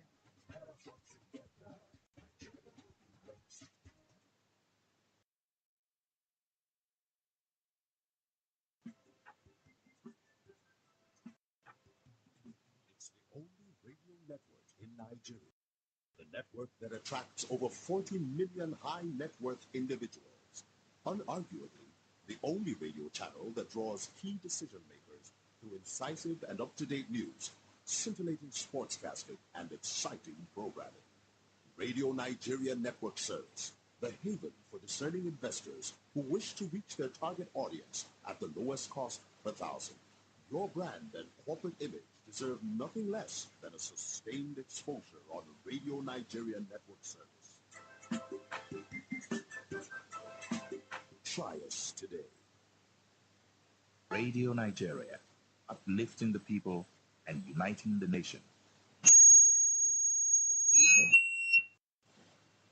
All right, thank you very much indeed for being with us on the network service of Radio Nigeria. And this is Mandate Studio. We have in the studio Ene and Salahuddin Hashim. Salahuddin Hashim has just joined us. He's Director of Programs, Clean Foundation. Many thanks for being with us this evening. Thank you very much for having me. Well, you just coming from outside. What's your experience? Well, fair enough. I think the atmosphere has been relatively charged because of the results that are gradually trickling in. There seems to be some social media misinformation about what is not happening in different locations. And I think at this point it is important to begin to note that a sense of caution must actually be deployed, and of course find ways to also manage expectations from citizens, because very largely, even at this moment, the political class must also be mindful of the kind of languages they use, because when people begin to grandstand and insist that they are leading, because as it is now, everybody's candidate is leading. So, so if you have that clearly at the back of your mind, languages must be watched at this point, and that is most important. And of course, expectation must also be managed. Whatever happens at the end of the day, Nigeria wins. So it is not a moment to begin to churn out information that are not correct, that can that has capability of influencing and inciting, and of course that could shift the existing narratives into different directions. So I think most importantly is the fact that whichever way it goes, Nigeria continues and Nigeria remains, and of course we must not undermine the institution of state. Nobody has the capacity and the capability to release results until INEC says otherwise. So I think everybody should remain calm and patient. Salahuddin, what are your thoughts about the utterances from the political gladiators? You know, they made some pronouncements, maybe after casting their ballots. What are your thoughts about what they have said? Yeah, I think at the point of casting ballots, it was good. But pre-election, during campaigns, that was the worst that we recorded. Words were used like javelins. The words and campaign grounds become avenues and arena for lacerations. And of course, doing caricatures and using individuals as postures to determine. So I think those kind of incidences does not really speak well. And of course, it is because we have an absence of ideology in our political institutions. And I think that is one big lesson that we need to learn going forward. That in the reform of our political structures and system, that ideals and ideology must actually go forward. And secondly, the fact that we must also find space for political parties to also change the existing composition and configuration of followership, because everybody claims the entire numbers. Okay, you go to a particular political party rally, you have thousands, and people use that as a measurement for victory. not knowing that there are also commercialization of that entire process. So all The the same people you group of see people, during the same group of people campaigns. go to party B and of course also show up. So the number of people you see is not a basis. It's not a for one's guarantee. popularity. So I think that also is one very big area that requires a lot of political education to let people know that sometimes because our campaigns have actually turned to entertainment, okay, where music and of course VIPs come and showcase their dancing skills. So it is not an arena for intellectual discourse and conversation. So that for me is actually very fundamental. And final on this note is the fact that from the return to the Fourth Republic, a number of things have changed. And of course, a lot of institutions have made progress. INEC for one, security agencies for one. The only institution that has not made progress is actually the political class, and of course, political parties by extension. And that is simply because of the ideology of winner takes all, how we intend to particularly continue to use political offices to attract wealth. And it is also very clear if you really de-incentivize political offices, tendencies are there that people who actually do all of this rat race to win might not even be interested in the first place. A number of them are already successful in their chosen field of people. But of course, because political offices have actually has actually shown to be very attractive, so people would really want to do everything to get. So there must be some level of incentives being removed from those political offices. But this isn't the first time the clamor has been made for making political offices in this country less attractive. Why do you think the narrative hasn't changed? I think basically it's not even about leadership, it's about followership. You know, for instance, you are appointed, for instance, or you win a political office. The first set of individuals who will begin to hobnob around your corridors would be members of your own immediate family. Even if you don't want to tell you that, look, somebody just left this office and, of course, has actually had some kind of extended wealth in different occasions. And why would you not want to do so? So the first point is the fact that we must actually disabuse the minds of citizens relating to what political office actually represent. And of course, your constituency members would also consistently come in, sit in, and of course also be able to tell you that, look, this is our time to also milk the. But who is responsible for making political office less attractive? Who should do that? I think it is actually a demonstration of political will. There must be a clear will from the side of the elites. Okay, there's an elite culture of the society. So I think the elite, who are the power holders, and of course those who sit within the political corridors, must actually make that to happen. If we get that to be translated, we are likely going to see some level of narratives shifting in the interest of those who genuinely have some level of stuff, All right. value to bring to governance. Salaudin, I'll come back to you in no longer time, not before I go to NAD, who I'm confident is itching to say something. But before I go to her as well, I learned we have on the line our correspondent, Sam Eruse from Asaba, the Delta State capital. Sam, what's happening in Asaba? Hello, Sam, can you hear me? Hello, can you hear me? Yes, I can hear you. Go ahead. This is Sam Eruse. I'm at Oshimili South Local Government INEC office, venue of the Coalition Center for Anyocha Oshimili Federal Constituency and Delta North Senatorial District election. So right now, the ad hoc staff, comprising core members, they are still battling, committing the unit results. From what I have been able to find out is that many of the results will not be uploaded into the INEC portal yesterday. And some party agents, especially those of the opposition parties, they are becoming worried, apprehensive over the delay that it might be a tool to manipulate some of the results that were announced at the unit and what yesterday. And the place it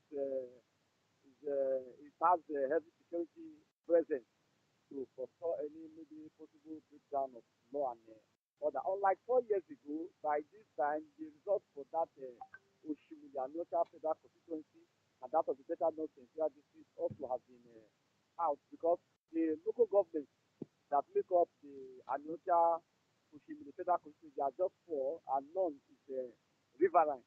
And that of the Delta North Senatorial District is made up of 9 local governments, and none is riverine. So, and the locations are not all that very far. So, the INEC resident electoral commissioner, Pastor Udofon, was here in the morning to address journalists over the delay, and he assured that by 6 today, that the coalition will start. That is for the Anyosha Oshimili Federal Constituency and that of the Delta North Senatorial District. It's past 6 now, and nothing is happening. And What did he say was the cause of the delay? The delay, they said most of the unit results and war results are yet to be uploaded into the INEC portal. But was he able to tell you why it was difficult to upload the results into the INEC portal? And they attributed it to network and all that. We were with them yesterday at the polling unit. At the time some of the polling unit results were announced. So I saw a lot of the party agents going with them, that asking them, pressurizing them, compelling them to try and upload it. And the INEC other staff handling the results, they were saying that they were having difficulty. So that is it. And even the core members, they are not even happy. They say they slept yesterday all throughout, and up to now that nothing seems to be happening. So that is the situation, yes. With regard to the presidential election? The INEC, yes, my colleague Ogenero Ewere is the one at the INEC All right. headquarters. Okay, we'll be hearing from him. We'll be hearing from him. Yes, but I will tell him to call if he can get the network in line. All right.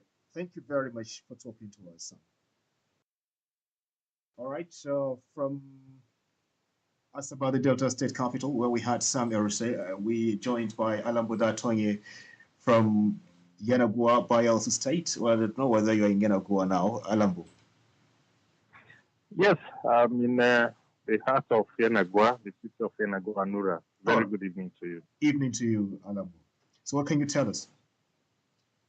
Well, the rescheduled elections took place in about 141 polling units that couldn't hold yesterday in Yenagoa, about 4 registration area centers as wards, housing about 141 polling units. And the process has been largely been peaceful, and people have exercised their franchise. You remember yesterday there was a lot of confusion and protest, people insisting that they must be allowed to vote. And this morning, it was supposed to start from 10 a.m. to 4 p.m., but INEC ad hoc staff arrived around 11, and by 11:30 in some of the areas, voting started, and most of them have really voted. But Alambo, when you called in this morning, you talked about the fact that not many of the voters were aware of the fact that the voting would resume this morning. What was the turnout like? The turnout was really massive because while I was at some of the polling units, I saw some of the voters picking up their phones, calling up their friends, their relatives to come, that the INEC officials are here and they're about setting up the polling booth. So they contacted a lot of them through phones, and surprisingly, before you knew it, a lot of people came to the various polling units, and the queue was very high, and the turnout very impressive. I must tell you that the level of consciousness, political consciousness, is quite high, unlike what we've seen in the past where you see a lot of apathy. This time around, people said no, they must vote. They insisted, and they are voting. All right, Alambo, what can you tell us with regard to collation of results? We were in touch with INEC officials, and they said the collation will begin by 7 p.m. Tonight at the INEC headquarters located at the Swali Azix of Yenagoa. So from 7 p.m. they will start collation. Don't forget that elections took place yesterday across other local government, about 7 other local governments, and the officials are arriving back from places like Brass, Southern Niger, where people had to vote late into the night, and collation has been taking place across the ward centers and then the local government. So the officials, most of them are coming back to Yenegua. So collation should begin from 7 p.m. according to INEC. All right, Alambo. By the time the collation starts, I know you will call to let us know what the situation will be. Thank you for talking to us now. Thank you very much, Nura. All right. From Goa, the Bayelsa state capital, was our correspondent, Alambo Daton. And we will be hearing more from our correspondents in different parts of the country to let us know what exactly is happening there with regard to collation of results, because that's what is generally going on at the moment. All right, coming back to you, Enede.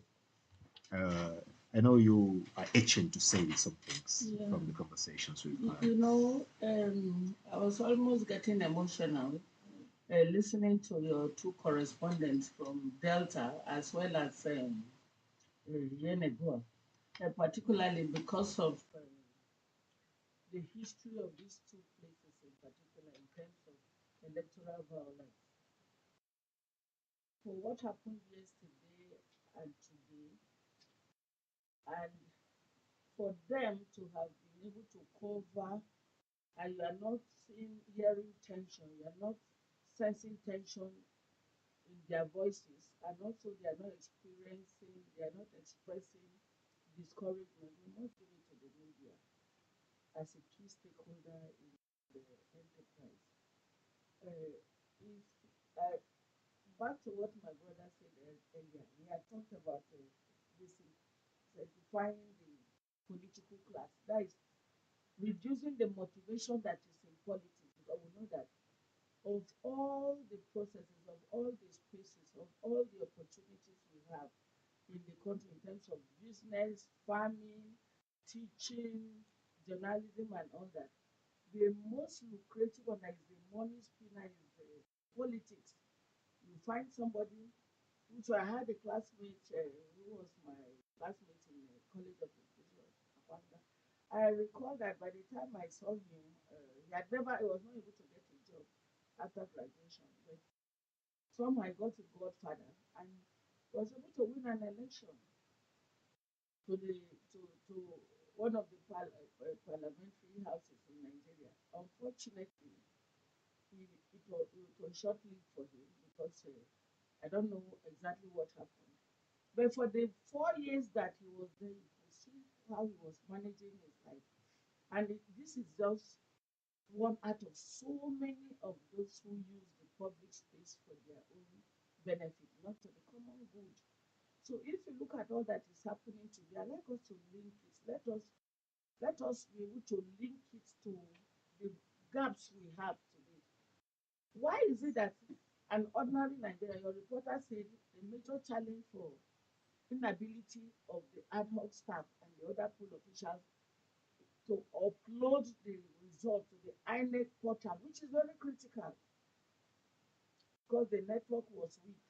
But most of these people who have held position, both elective and appointment position, you know that they go for the best data. So we are subsidizing for them. They live off us. So why will there be a lawmaker had told us one time past that it is easier to maintain fleet of aircraft than to maintain fleet of cars. And he was happy to be flying around the country. So why then can't we begin to think about aircraft, specific aircraft, apart from going for that or the Air Force or the Armed Forces General or the police? So this should make us to think deeper into what we can do to reduce the parasitic nature, that is the political class depending on us and making all our structures and institutions not to work. How can this be done? It can be done because one, and that is where you have more women. We're going to be talking about the statistics. Oh, you mean women don't like money? They do, but they will not want to live off anybody. They want to contribute. There is value for money. But we are not seeing it with the number of people we have now. For example, the allowances that they use, the allowances that are given to them, and the money too that they appropriate for themselves. Have we not heard sufficiently about padding of our appropriation at different levels, state, local government, and national? The padding, that is adding money for themselves. You have Allegedly. seen it. Yes, they've seen it and they take it and they use it. They don't provide basic amenities for us, yet they live very well. Look at the way they live. A number of us went to observe election within the city center, and just 10 minutes drive, the Nyanya Karu axis, you can see the difference like heaven and hell. So if you look at it critically, it means we must begin to raise the bar of accountability to the extent that, look, this election can be better, burden of INEC can be reduced, the rickety vehicles we use, we can begin to think of an aircraft or other kind of forms of transportation. This is done, the labeling and everything is done. The physical result or the presence of the coalition officers from the 36 states and FCT, okay, FCT is just here. It means they cannot come through the air just by flying. They have to fly through an aircraft in an event that the airport is short or the weather is bad. How will they get here? Do you see the anxiety this will cause? What we are going to observe in other countries, if you notice earlier, or was it yesterday, that the INEC chair introduced some of the visiting electoral management body chair for the commissions that are led particularly by women across Africa and other continents. You realize that INEC chair has said it before, that look, the women have done so well with the commission. So there is something there too about the natural way of doing things. So could that be also what is hanging on our necks as a country, that we are not doing well with inclusion? Person with disabilities, women, youth. Why would one? It's not natural. So is it that But the we men are as operating INEC under a chairman cause? Yes. are just to have done very well. Even the Certainly. predecessor of Yes, because he said so that Mahmoud. you would love to even see a woman take over from him eventually. So there is something about how we go about governance in terms of how we provide for other people, how we also use our own structures, how we get infrastructure for ourselves and not getting infrastructure. Imagine if INEC has super But who do you infrastructure. think does have to champion this cause The over the lawmakers. years? The But the lawmakers. lawmakers wouldn't do it, don't you think so? Since they are the ones benefiting. No, they are not. Oh, okay, that they are they are the major burden on our democracy. So who will champion this cause? Who The will person begin? that will champion it's us, civil society, the media, because you have the constitutional role to hold everybody accountable to the citizens. It means under that mandate that only you have as a professional will begin to look at what recently the KDI did something, Kimpart Development Initiative. They came up with looking at the performance of lawmakers over time.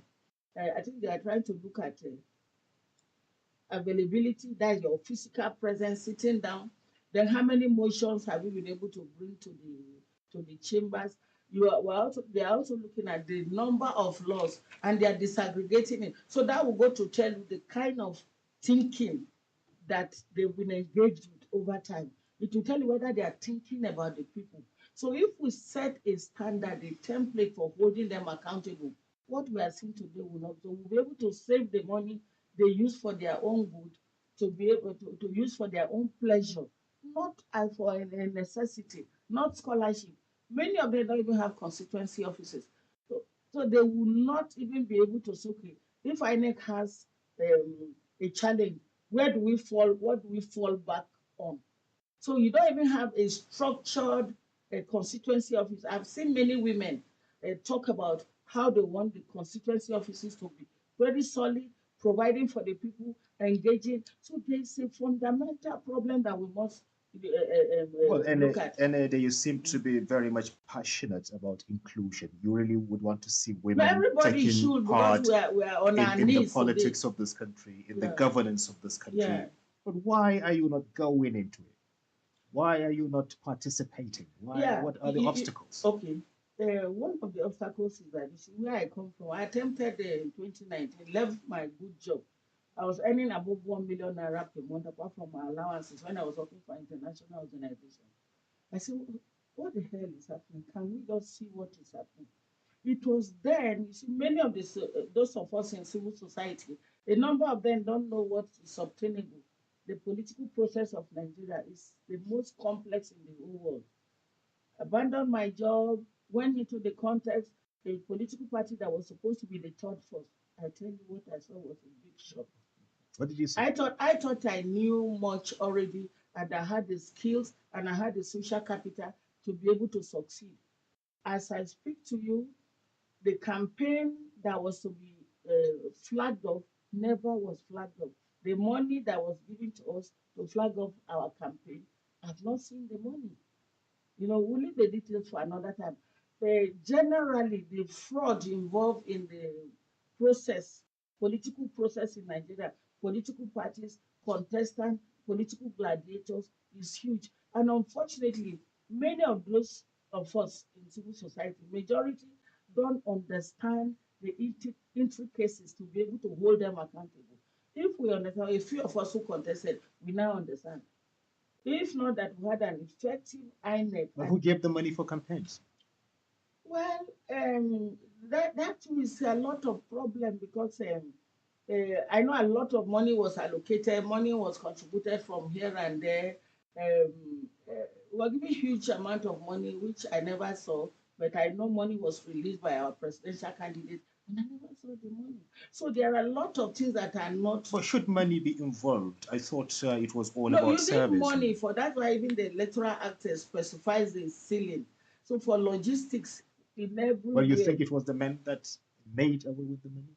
Yes, and for strange reasons too, there is very little you can do about it because there is a behavior that must change that has not been properly addressed. That's why I say the civil society must begin to engage closely. There are a lot of people, they just want to do advocacy from afar. They are not looking closely.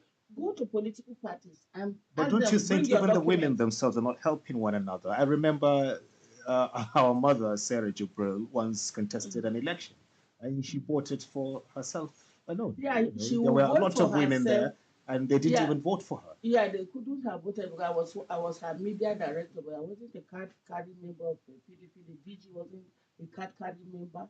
And that too calls to question why is it that only women that are her key aides? Because she couldn't afford the money, she didn't have the money. And the preparation truly was Well, not there were solid delegates enough. who were women too. Sorry? There were delegates, female delegates. Because you see, that's also part of what I'm telling you about. See, let me tell you this. I know too that if we are not careful, we also erode our secrecy. Many of the voters cards that were used, one, the delegate process is highly fortified, it's highly structured to suit the men. And many of the ballot papers that were used were marked. So it's more like as you are voting, it's whether you want to die or you want to be alive. Money is given. Then they mark it and they watch it closely. So these are some of the things we got to know. But how could the haven't narrative contested. change? Is it rather a hopeless situation? It's not hopeless. That's why I Because you've said, mentioned the issue of life and death. no, it's not hopeless. That is, if we have more people keeping an eye on the process. For example, if Because I INEC know the men wouldn't just voluntarily, give power. it's not about giving power, it's about sharing power reasonably. Let me tell you something. Like the No, I mean they political wouldn't want to parties, share it. I remember no, they should share. It's done all over Nuhu the a member world. of the House of Reps from Jigawa State, on the floor of the House, said no. If Kiari is not taking, these women are going to take over. Yeah, no, it's a fear. That fear is unfounded. There's nowhere in the world, not even the sophisticated democracies that women have been able to take. There is a process to it. But what we are saying here simply is that it's a natural rule. It's a natural behavior that sharing, even pre-colonial Africa, men and women shared positions and shared opportunities, and it worked for them. And even farming, everything has male and female. But do you And think even it's animals. better this issue of inclusion is included in the Constitution? Yeah, even before it's included in the constitution, because there are provisions in the constitution that enforcing is not even easy. First is the behavior to agree that there's need to share. If you don't want to even agree that there's a need to share, then it becomes problematic. Let me give you an example. Let us look at the statistics we have now. State House of Assembly, we have 10,217 seats. The total number of men contesting is 9,122 seats. Meanwhile, you have the female is just 1,051. Then person with disabilities is 26. Young people, despite they not too young to run act, you have 3,615, which is not acceptable. You have what I find very interesting too is that the deputy governor, under that governorship and deputy governor, what figure you have there, it's also symbolic. They wrote here 419. The 419 means we should also look at it closely. You know, males here, the males are contesting, the male contestant 394, female 25, youth 20, person with disabilities 1, then deputy governor, deputy governor, deputy governor. The southern state have always historically had deputy governors, female speakers, consistent. That one, it's not even Lagos now. 2 men are contesting with the government in power, which has never happened before in the history of it. So we have males, deputy governor, 315, female 102, PW 0, young people 1. Then you have senator, 1,101 candidates all over the country, the cumulative figure. You have male 109, 1,009, 1,000. It means they are taking almost 98%. Then you have females 92, PWD 5, youth 40. You have House of Representatives 3,111 candidates, PWD 8, 2,859 out of 3,000. Then you have females 2,286. Then young people 668. Then you have vice presidential candidates in the whole of this country, 18 male, female none, PW none, youth. So what do you want to look at? What do you want to achieve with this kind of figure?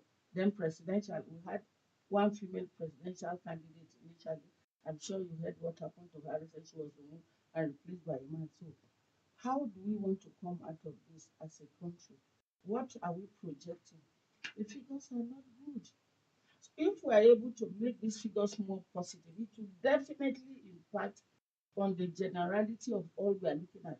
All these challenges, these things that look like will never go away from us, the INEC database, you have young people, very vibrant, that will be able to All right, address that. let me come to you now, Salahuddin. NA seems to be pretty much passionate about including women in the politics and governance of this country. I know you have your views, but before I come to you, let's go to Alpha Yakub, who is in Lokoja, the Kogi state capital. Alpha Yakub. Can you hear me, Alpha? Alpha Yakub, are you there? Hello, Alpha. Or I think we have a problem on the line. Perhaps we may have to contact him. All right, Alpha, can you hear me? Can hear you. All right, what's happening in Lokoja, the Kogi state capital? What can you tell us? Yes, at present, the 9 polling units in Ganaja that could not vote yesterday, their voting is in progress now. Though they record this arrival of INEC staff and the material. They started voting around 3 this afternoon. And the units I went was 041, 040, and 040 and 039. So as I'm talking to you now, voting is in progress there. And it will likely take them late into the night before they can conclude the voting. Why couldn't they vote yesterday? Yeah, the INEC staff did not come. No INEC staff, no ballot box. They didn't see any, but about 9 polling units within Ganaja. didn't vote yesterday as a result of INEC staff not coming out. Some of them came without materials.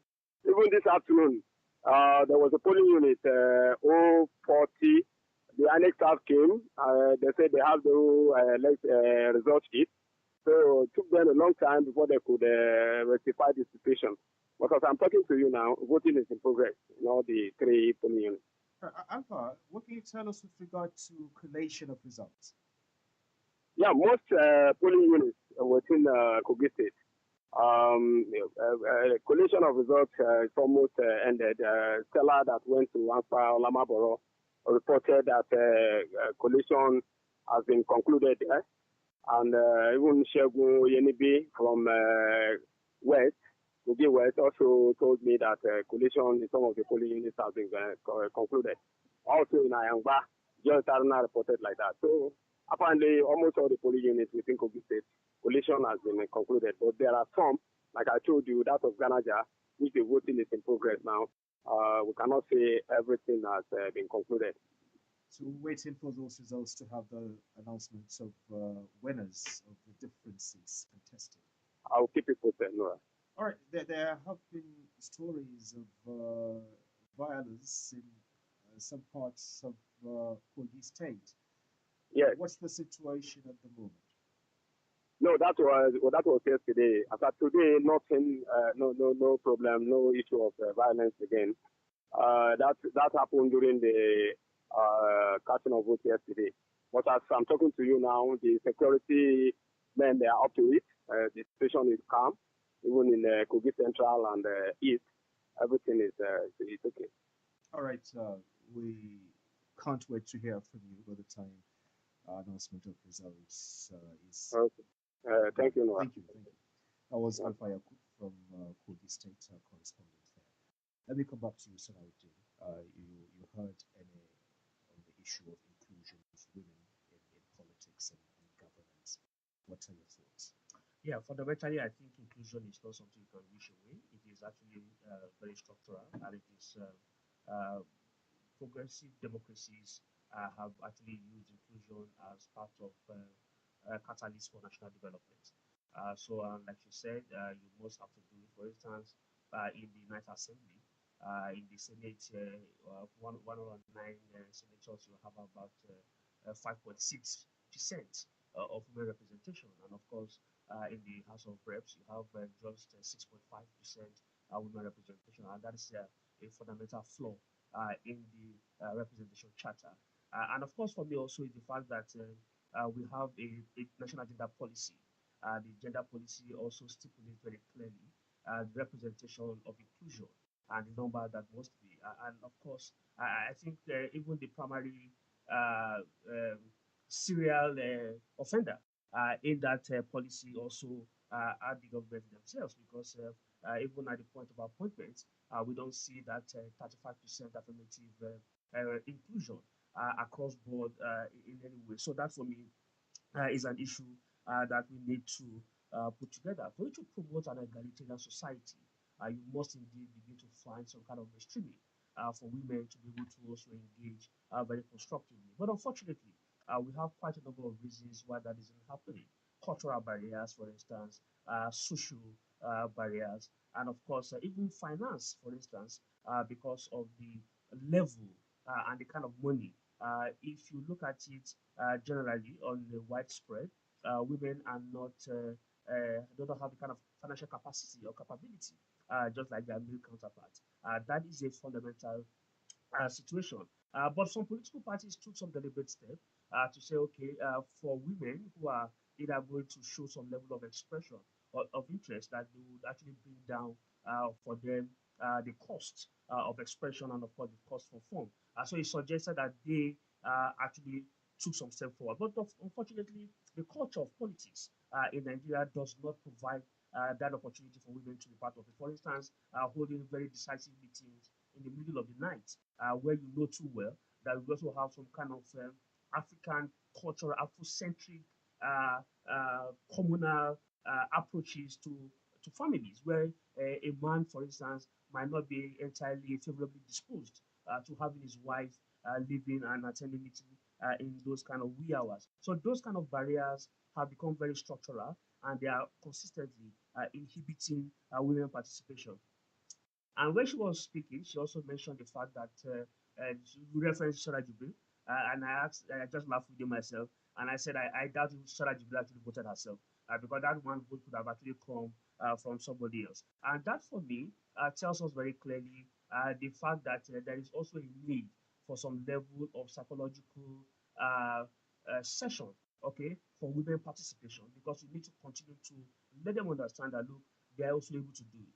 Yes, the political space is very masculine, okay, but for you to be able to also push through, there must be some confidence building in women to suggest that they also can be part of this.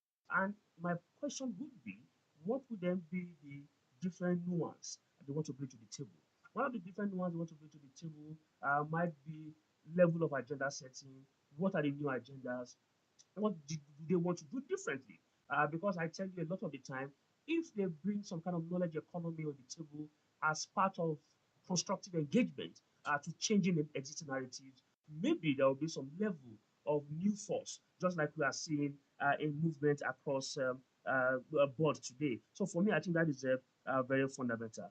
And also the perception that women also can will be less corrupt than men. I think I got that very, and that for me is actually a very tricky one.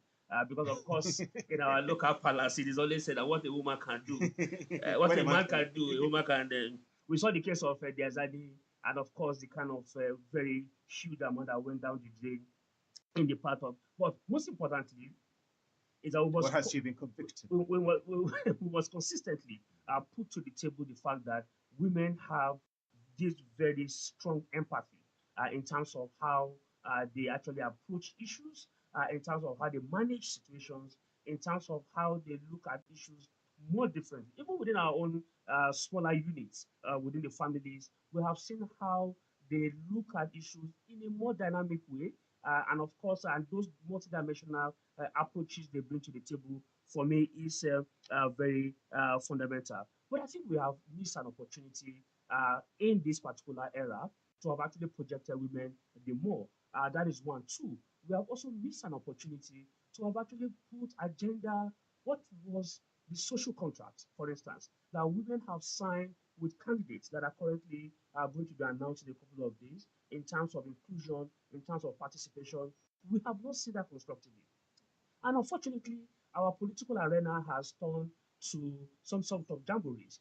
For instance, we see campaign grounds have become just mere entertainment centers. But I have not seen issues thoroughly articulated by women, presented to presidential candidates, and said, look, these are the social demand or social charter that women are signing with this presidential candidate to be able to give them that level of inclusion. All right. I think we need to see that differently. All right, Salahuddin, I'll come back to you. I know we have Kalu Idika from Akwanga, Nasarawa North. Kalu, good evening. Good evening. Yes, what can you tell us? Yes, in Akwanga, that is the headquarters of Nasarawa North Senatorial Zone of Nasarawa State. Well, this evening, collection of results has been ongoing from Wamba local government area, as well as Nasarawa Ego and Akwanga local government area.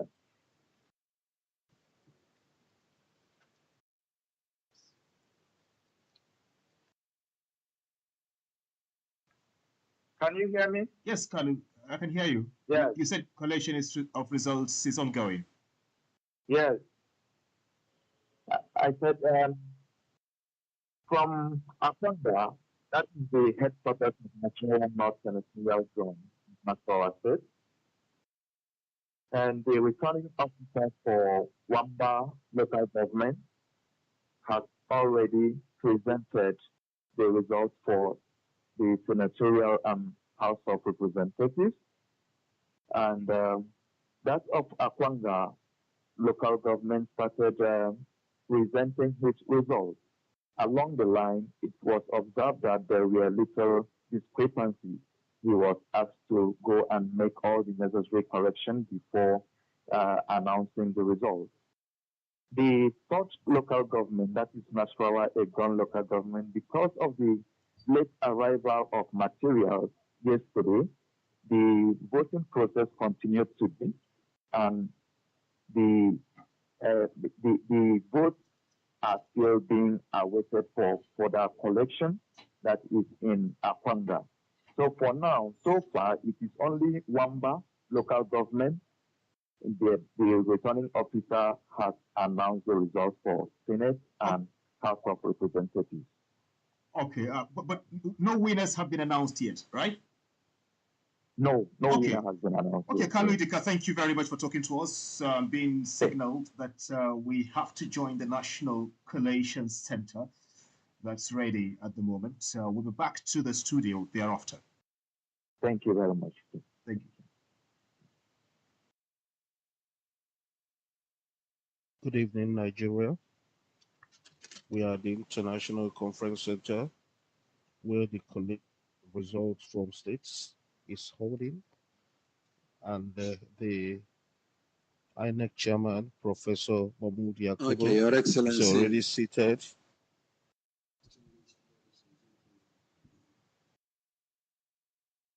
You are welcome to the commencement of collation of election results for the 2023 general election.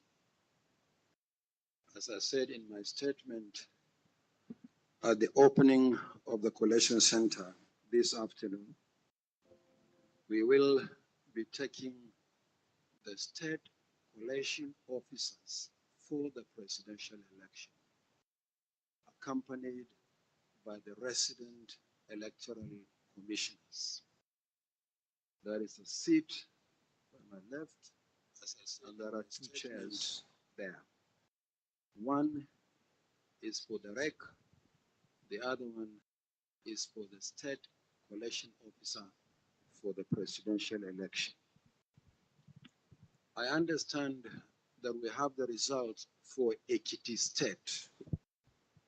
And so it is my pleasure to invite Professor Abayomi Salami, the resident electoral commissioner for Ekiti State, to come forward with the state collation officer for the presidential election. And they should introduce themselves, and then the scope will formally present the result.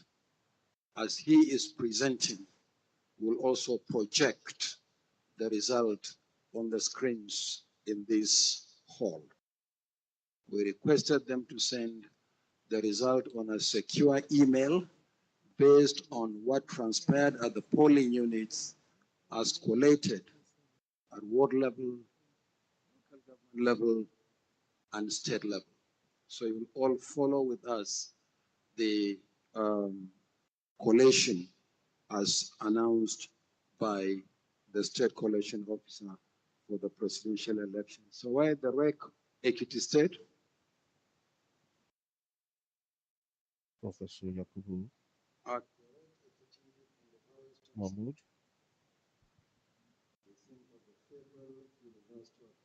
Sciences, Ila Irangun, Osun State. They are not even from the same state. So please come forward, take your seats, introduce yourselves, and formally present the result for Ekiti State.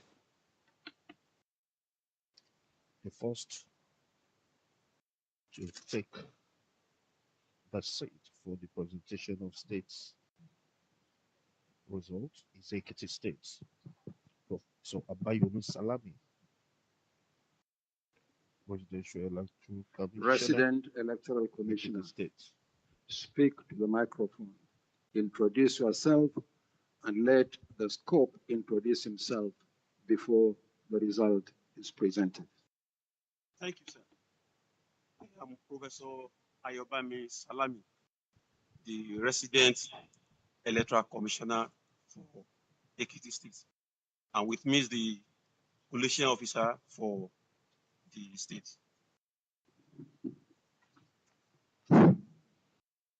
Good evening, all. I am Professor Akim Olawale Lasisi.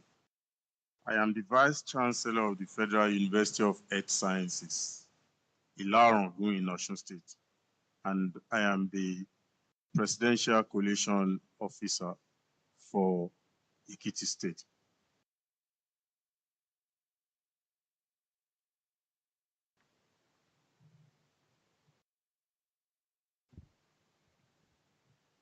Professor Akim Lasisi is the one that will deliver the results from Ekiti State. Right, Scope, please continue. Okay, sir. Tell us the number of local governments in the state and the other details, and make your submission thereafter. Please go ahead.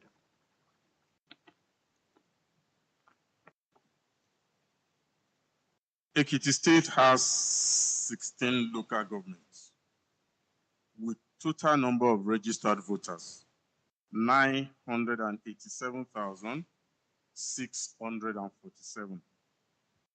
Total number of accredited voters, 315,058. The total number of votes received by the presidential candidates of each of the political parties are as follows. Party A, 69 votes. Party AA, 29 votes. Party AAC, 108 votes. Party ADC, 1,337 votes, 1337. Party ADP, 737 votes, 737. Party APC, 201,494. Party APC, 201,494. Party APGA, APGA, 268 votes.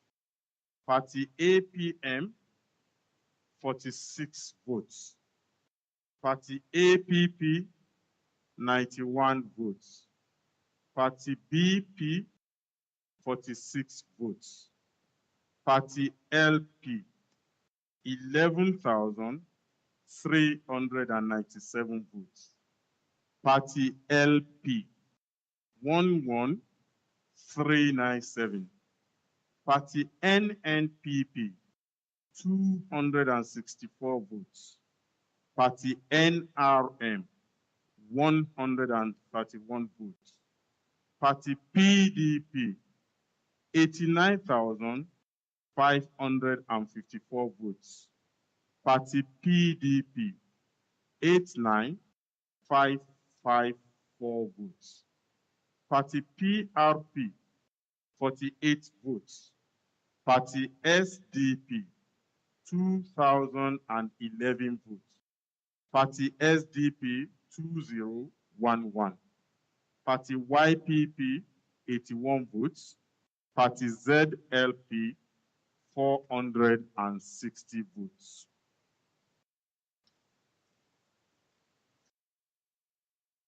Total number of valid votes, 308,171. 308,171. Total number of rejected votes, 6,301.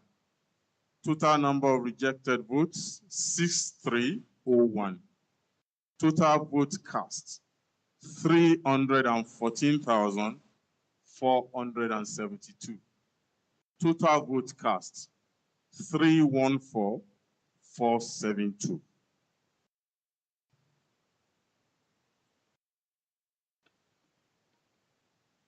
Okay, thank you very much, Scope. Are there places where election did not hold or cancelled for sundry malpractices? Yes, sir. There are two places where where we had cancellation. The total number of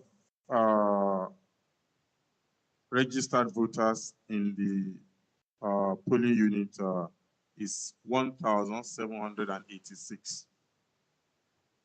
And the areas, Ado-Ekiti local government, Ward 4, polling unit 7, and Ekiti East local government, Ward 7, polling unit 6. The reasons for the cancellation are bypass of beavers and overvoting. Okay, thank you very much. Have you recorded this on the EC40G? Yes, sir. And you are here with the EC40G? Yes, sir.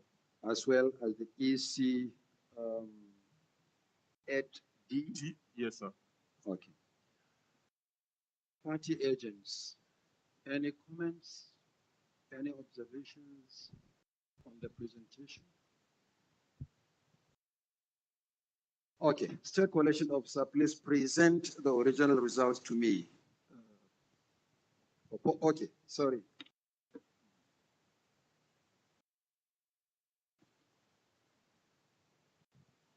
Let's give him the mic. Okay. So far the results have been wheeled out, but Senator Dino Melaye of the PDP has an observation, and a microphone is being sent to him to be able to express his observation or ask a question if that is what he intends to do. Mr. Chairman, my name is Dino Melai, party agents, PDP. I just want to be educated. I have bypass of the beavers responsible for the cancellation. I just want to understand what it means, bypassing beavers. Thank you. Okay, State Coalition Officer. Yeah. As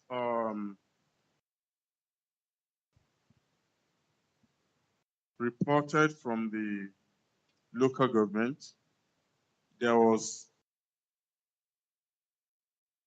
there were certain number of voters that were recorded, and they found out that the number recorded for voting was more than what was reported, what was recorded in the papers, and that was the reason why he reported it as overvoted. Okay, PDP agent satisfied? Yeah, express your satisfaction using the microphone so that we hear you. Okay, Senator Dino Melaye has been asked to express his satisfaction. Satisfied. Thank you very much. So State Coalition Officer and the Resident Electoral Commissioner, you may step forward to present your report. Presentation of reports to the INEC Chairman, Professor Mahmoud Yakubu. Well, we can tell you so far that the APC has amassed 201,494. The PDP has 89,554. Labour Party has 11,397, while the NNPP has 264 votes. So far, these are the results from Ekiti State, which is the very first state to present its results to the INEC chairman, Professor Yakubu Mahmoud, and of course, Nigerians who are listening to us on the network service of Radio Nigeria and other media channels. Well, we're here to give you details of all the results as they May I come have in. the EC40G? Is it in the envelope?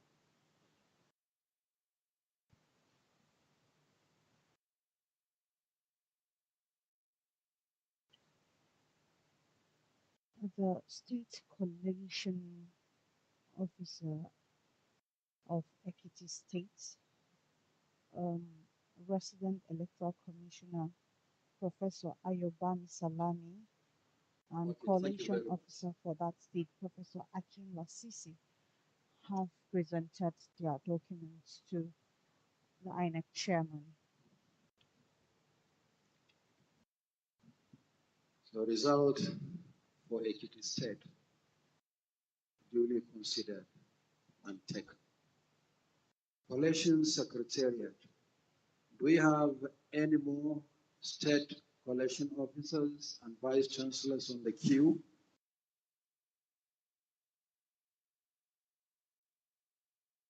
No more for today? Okay. Your Excellencies, ladies and gentlemen, today, right now, we have only Ekiti State. But we are aware that there'll be many more states concluding tonight and coming to Abuja. We'll make a special arrangement to bring them over quickly where there are no commercial flights to bring them and where they are separated by considerable distance from Abuja. So on this note, and as I said in the afternoon, there will be interludes. We hereby adjourn and reconvene at 11 in the morning tomorrow. Thank you very much. Apparently, it's only Ekiti State will be having today, and Ekiti State has presented its results so far. We have the APC with 201,494 votes, the PDP with 89,554, the Labour Party with 11,900 300. I beg your pardon. The Labour Party has 11,397 votes, while the NNPP has 246 votes. INEC chairman has said that, no other electoral commissioner is around apart from Ekiti State. So the anticipation is still heightened as people anxiously await the results from the various states. Ndubweze Chidoka. Thank you very much, Grace. No thanks to the late arrival of electoral materials yesterday when these elections were held. And I think generally, most states needed to do a good job, especially the returning officers, because you cannot just rush coming to Abuja to mess yourself up. I think that's the reason why most of them needed to conclude before coming to Abuja for the presentation. I remember in 2015, it was indeed Ekiti State that was the first state that came to the African Hall here for the presentation of the state election. In 2019, it was thereby Nasarawa State that made it first at the African Hall for the results of the presidential election. And this time around is Ekiti State again. Well, Professor Akin Lasisi has indeed presented what they got from Ekiti State. And Dino Melaya indeed wanted to ask a question in regards to the challenge of the beavers indeed. And he was cleared. And I think he's satisfied with the answer he was given. As the INEC chairman intimated us yesterday on two occasions, that was a press conference. He addressed us today twice again, and he was emphatic that he is the chief returning officer, that we announce the results. We earlier told you that election has been held, counting, presentation, and announcement. And that's the situation here at the African Hall of the International Conference Center, Abuja, where the National Collation Center is set up. Well, that is the situation here. We have only Ekiti State so far. They have beat all other states to be the first to announce their results. Perhaps or peradventure, the reason why some of these results are not churning in is the fact that most of the states happen to um vote in late into the night from the reports we had from our correspondents around the country. So this may be part of the reasons why we have only Ekiti State as the one to have presented their results so far. Well, we'll be back again tomorrow at 11, just like the INEC chairman, Professor Yakubu Mahmoud, has stated. So as of now, we want to thank all those that have made this a success. We thank our team of engineers, we thank our studio managers, we thank our directors, and of course our Director General, Dr. Mansour Liman.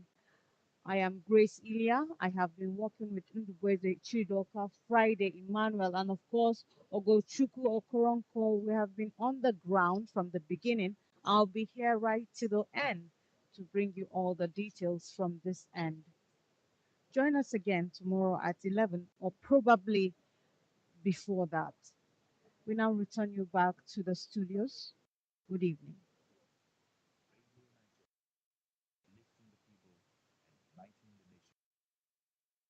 Well, thank you very much indeed, Grace, Ilya, and the rest of the team there from the National Collation Center, International Conference Center here in the Federal Capital Territory. You heard the announcement from Ekiti State, the different figures got by the different political parties that participated in the presidential election. As you heard from her, the Convention Center will be reopened at 11 o'clock tomorrow morning, and we hope to bring you all the things you need to know concerning the election. In the meantime, we are still on the Mandate Studio, coming to you the largest radio network in Africa, Radio Nigeria, and we still have in the studio Ene Edej is a development analyst, and Salawuddin Hashim is director of programs, Clean Foundation. Thank you, both of you, for still being on the Monday studio. Ene Edej, you had the first announcement. Yeah, I'm not surprised and I'm not disappointed or am I anxious. You recall I said earlier that I'm not expecting much too much and Nigerians should be able to calm themselves down. They should continue to be responsible. They should continue to trust in the system to deliver to us good governance, and that will help us. Imagine if we expected the result from 10 states before midnight and we had this one. And we had emphasized this earlier that Ekiti historically delivers. It's not because Ekiti is not riverine. Benue is not so much of a riverine state, but the result is not here. What about Nasarawa State? What about the FCT? So it's the work in progress we talk about. It's for us to go back to the works and begin to work like my brother said. But why this antecedent over the years? What's different? What's spectacular about Ekiti? Why is it different? Why Yeah, one, do we have the Ekiti results people are first? very enlightened. Ekiti people too believe in democracy, and for those who have been leading Ekiti, there are people that there are leaders that are loved by their people at different times. If you notice, different categories of leaders. So it helps for them. I know too that they want to maintain that history of being the first. A number of us were concerned when the result was not coming fast. Oh, even Ekiti, We even thought that by yesterday, Ekiti will be able to deliver their own results. Even though we know too that in the past there has been some some forms of violence around the state, capital in particular, but we've not had any. I'm not aware of any. Because if you look at the analysis of the FIPAD Development Initiative, majority of the states with the red flag, that is above 20 cases Yeah. per state, even when result has not been declared, is the southern states. But I'm not too sure now.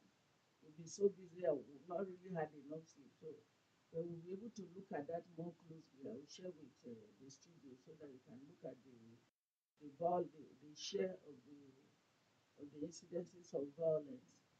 So we are glad that the result is here, and we should continue to be hopeful.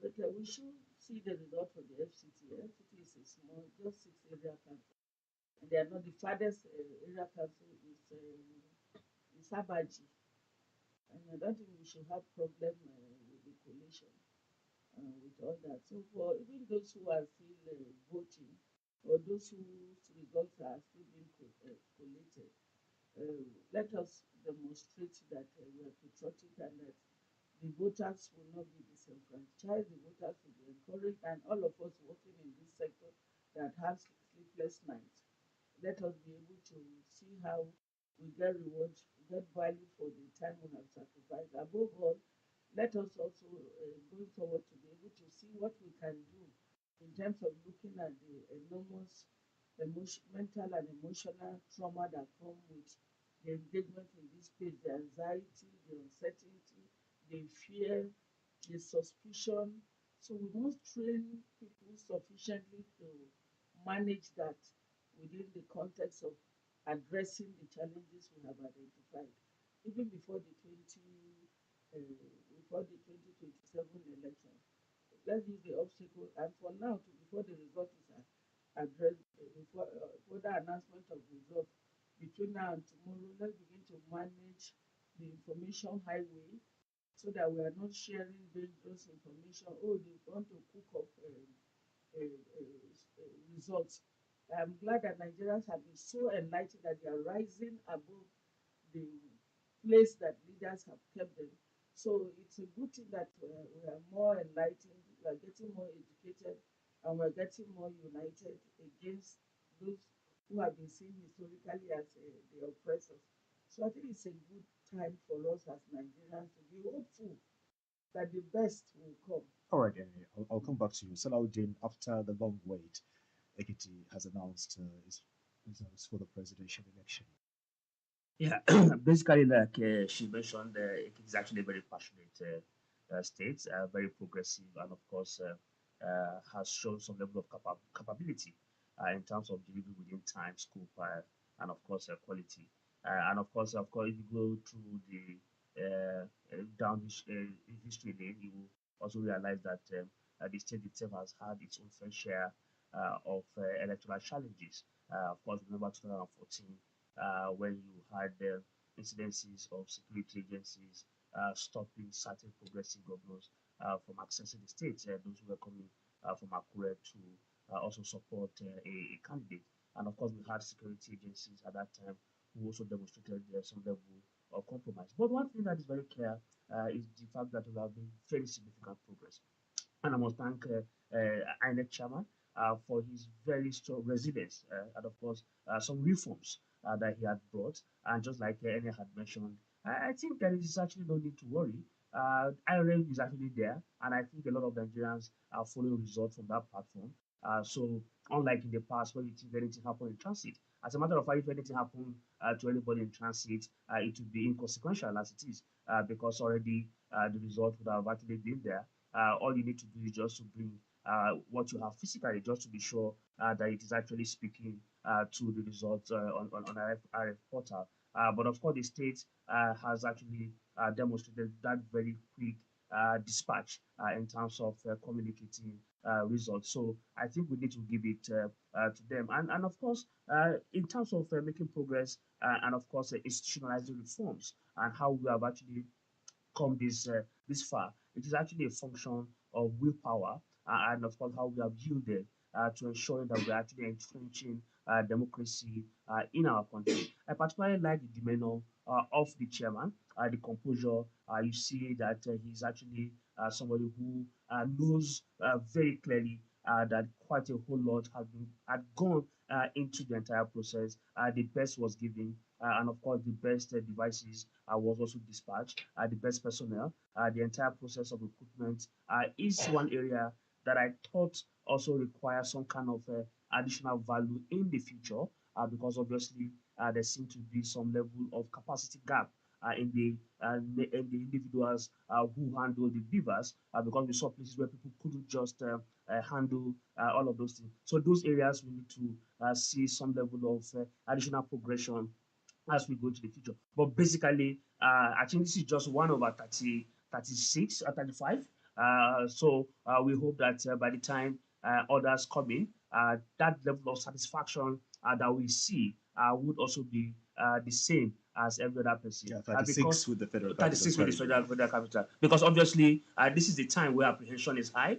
This is a time where a lot of individuals get a little bit worried and concerned. But obviously, INEC are taking care of that bit. IREV is already there. Just go there, and of course, you're able to follow those results as they trickle in. And of course, it gives you that back-end graphical representation of what the result looks like. So you don't have to really bother. And I think it has also told us, it also translated basically to the management of the election generally. We saw how very peaceful, largely, the entire process was, except for some isolated cases where we have noticed. But unlike the apprehension we had some 4 or 5 days ago, we had thought that on election day, that the country was actually going to be aflame. But unfortunately, against all odds, they are there everywhere. I mean, your reporter from Bayelsa had given us that update. In the past, if election is staggered into the next day, it is not going to be generally accepted the way it is. What we have seen, and that is because of the confidence that people had actually now developed so strongly in INEC, and it's a function of how reforms can actually help shape governance, shape mindset, build trust, and that is actually what we seem to be seeing. And we hope this is sustained in every other facet of governance, and we can then say that of the truth, Nigeria has come of age. All right, and then you find all manner of results going viral on the social media, being posted by different people. You said earlier on, everybody's candidate seems to be leading in the polls. What impact do you think these results going viral on the social media would have on the elections? Yeah, I don't want to. Well, before you respond to that, Okay. I learned we have one of our correspondents on the line from Borno State. Dauda Ilya. Yes, good evening, Nura. Evening, Dauda. Yes. So right now I'm at Sakashim Ibrahim, which is the venue for the Presidential Coalition Center. Currently, the Presidential Coalition Officer has adjourned the sitting to tomorrow at 10 a.m. But so far, 4 local governments have returned or have presented their results. The 4 local government areas are Mafa, Gubio, Magumeri, and Kaga. Although for Gubio, there has been some discrepancies in the figure, so they are going to represent the figures tomorrow morning. So that's the situation for now. All right. We learned the Monday market in Maiduguri was burned. What can you tell us with regard to that, especially with the situation on the ground, the election going on? Well, it is a sad situation. Virtually, the entire market has been razed down. It took the effort of combined forces from the military to the police, the fire service, to put out the fire. but the situation is so bad that for now they have put out the fire, and the governor has inaugurated assessment committee, which they will carry out the assessment to know the extent of damage. And he has announced 1 billion naira emergency intervention for the victims. And this evening, the APC presidential candidate, Senator Kashim Shettima, has also announced the donation of 100 million naira for the victims. And the state government is still requesting or urging humanitarian organizations and all other organizations to come to the aid of these victims. And the governor also said that he will meet with President Muhammadu Buhari to seek his support and intervention to ameliorate the hardship of these victims. Big situation of the state, looking at the 13 years of insurgency that has also affected the economic situation of the state. Now with the fire disaster in Mondo Market, it's another hardship. Doda, how big is the situation? What's the magnitude of the loss? Well, one cannot just quantify for now the extent of damage. But what I'm telling you is the market is the largest in the state. That is one. And it was constructed during Muhammadu Buhari's administration, that is during the Second Republic. So different people from different parts of not only Nigeria, but even neighboring countries of Chad, Cameroon, and Niger, they do come to Monday Market and trade because of the strategic location of Borno, which borders the three countries. So marketers, businessmen from all these countries do come to the market and buy goods. So it is now time that the businessmen and the traders are trying to recover from the insurgency. So now they're trying to recover. Unfortunately, this happened again. All right. So one can, yes. Yeah, Doda, when are we expecting the rest of the results? So we have the announcement to the winners made. Yes, like I said, the coalition will resume tomorrow morning by 10, as announced by the presidential coalition officer, who is the vice chancellor of Federal University, Ukari. So we are expecting maybe by tomorrow to get the remaining local governments. You know, Borno State has 27 local government areas, and out of 27, only 4 local governments were announced. All right. So remaining 23. We hope you'll get us posted as events unfold in Maiduguri, the Borno State. Yes, thank you very much. Borno State generally. Thank you, Doda. All right, we have Isiaka Winti from Bauchi State. Isiaka. Hello. Hello. Yeah. What can you tell us, Isiaka? The results in Bauchi State, especially that of the presidential election, are at the batch of being collated at the INEC headquarters here in Bauchi, while that of the Senate and House of Representatives are being collated at the respective collation centers across the state. And there are security arrangements at the INEC headquarters. Most of the results have arrived, waiting for the collation. And there are also some disagreements in some polling units, in some collation centers where the result of the Bununu and that of other areas from in overall local government area, some of the local government area are being disagreed by some of the coalition officers. But however, we understand that it has been rectified and the things are going normal. So how soon do we expect the results to be announced? As I told you, they have just opened the collation center at the INEC headquarters in the last 2 hours, and some of the local governments have started. And as it is now, I cannot precisely tell you the number of the local government areas that have presented their result for for the coalition. But I understand that as soon as things are, being upheld, very soon, most of the local governments, since they are all in the, most of them are in the INEC headquarters, I think they will be ready. All right, we look forward to hearing from you, Isiaku Winti. Thank you for talking to us from Bauchi. Thank you very much. We have my namesake, Noura Abdullahi from Lafia, Nasarawa State. Noura. Yes, Nura, yes. All right, Noura, what can you tell us? Right now, I'm at the INEC headquarters premises in Lafia, Nasarawa State, where the collation of presidential result is going on.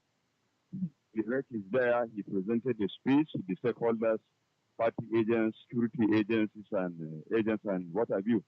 Alongside the person responsible for collating the result, the Vice Chancellor of University, Jos, Professor Kanko Ishaya, right now is collecting the results. Okay, so how many local governments have been brought so far? There are 13 local government areas in Nasarawa State right now. About we are in the third local government presenting their own results from where they have the election has been conducted, and they bring the results to the INEC headquarters here in Lafia. So we're hoping that the collation will continue till tomorrow or something. We have 13 local government in Nasarawa State. From the beginning, I asked one of the officials, I say, how long it will take. We predicted maybe it will take us from now to 2 a.m. or 3 a.m. But with the test, the presentation of the result of presidential election is going on. I believe before 2 a.m., they may likely to conclude the submission of their report. The people, the person concerned about collecting the result from various local government to headquarters here in Latvia. What's the mood of the people like, Noura? They have interacted with them. What's their pulse? Within the premises or outside the town? Outside, those who cast their ballots.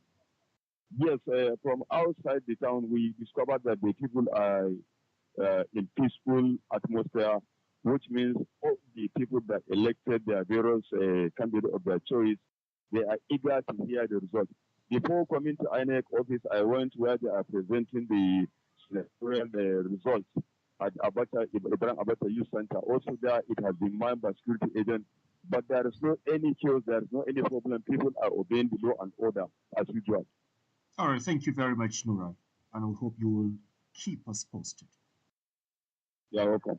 Yeah, I will do that. Well, from the north central state of Nasarawa to the northeastern state of Gombe, where we have Rachel Boala on the line. Rachel. Are you there, Rachel? Yes, I am. All right. What's happening in Gombe, Rachel? I am presently at the Presidential Collation Center, venue of the Collation Center, which is the ANEC headquarters here in Gombe. And so far, 4 results have been announced. The results for Shangon local government area, Balanga local government area, Nafada local government area, and Funagai local government area. So these are the only results that have been announced so far. And the state collation, That's the collation for House of Reps and Senate? No, for presidential. Okay, right what of those of Senate and House of Reps? Sorry? What of those of the Senate and House of Representatives?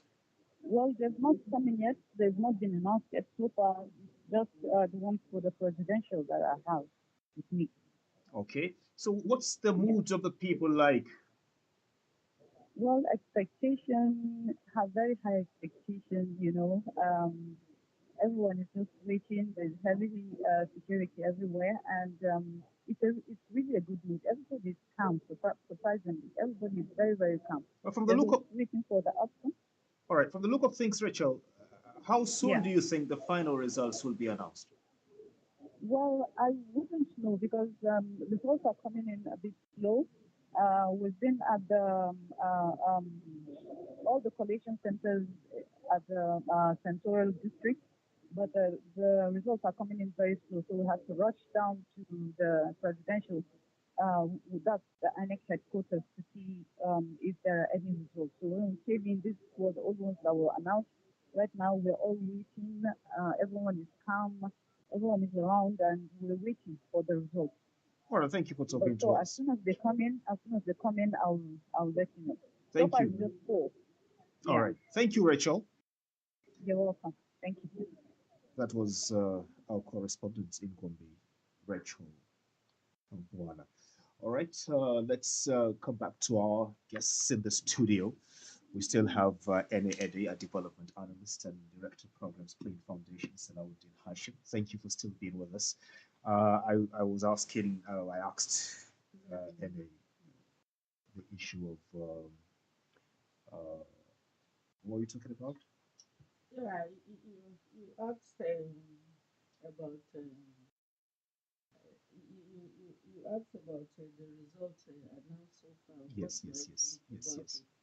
You know, my concern now is that um, the last two your last two correspondents, Gombe and Nasarawa, they talked about the people being eager.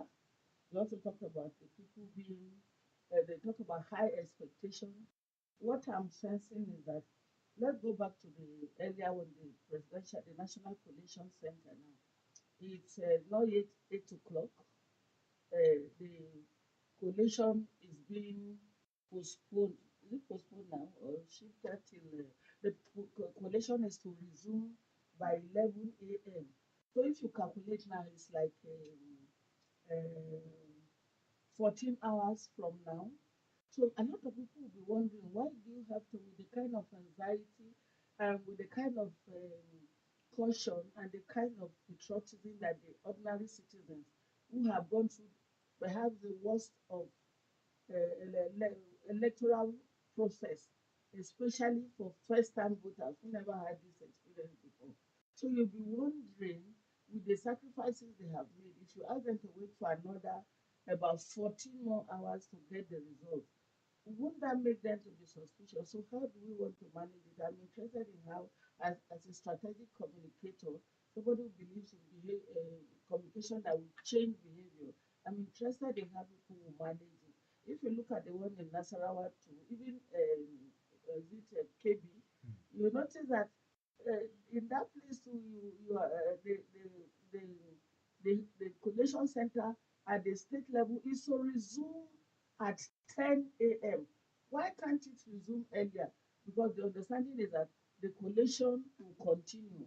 So what will be happening within this gap? See, let us not inflame the imagination of the people to the extent that they will begin to change their mind and begin to play out behavior of the past that has not helped us. But don't you All think it over could be the as a time. result of the proximity? Perhaps some results have to come from very far distances. No, I don't think so. Like for FCT, um, how do you explain that? For example, you understand, the farthest is Abaji, and Abaji is less than to and fro or coming now because it's not like we're going to collect the But results. some couldn't have Yeah. completed voting because we heard some had to continue voting up until this afternoon. I heard of a case in Lubwe area, Okwokubwa. Yeah, that is the information too that we need to manage. Because if we're not, the report coming so far, there are even the media that should know, that should educate us and be able to enlighten us and unite us as a people. There are certain questions they can't even respond to. So, as a patriotic citizen, one would be so curious to say, what can we do differently? What can we do between now that the result is hanging? Because that is the language the Nigerians will use. The result is somewhere that the imagination will not be so overblown out of proportion and begin to affect the attitude of Nigerians. What can we do? Can we engage private airlines? Can they come, because we have seen that happen before, engage private airlines to go and pick up this result? There are a lot of ordinary Nigerians that have several, if you go to the hangar now, there are numerous private planes that are just there. So what can we do as patriotic citizens to be able to safeguard the integrity and the humanity of these ordinary people. That's what somebody like me will be looking at as a cooperation strategy, because I'm interested in how collaboration can make us to have a better country. Imagine that, look, if you look at my face, I'm looking tired of because of my interest in specific areas, especially women. I won't be able to sleep. I'll be waiting for the results of how long will I be able to wait. All right. So I'm interested in how we communicate it. All right, NAD, I'll come back to you, but not before I go to Babangida Guardian, who is calling from another northeastern state of Adamawa. Yola, the state capital, is where Babangida is calling from. Babangida, Hello, good evening. evening.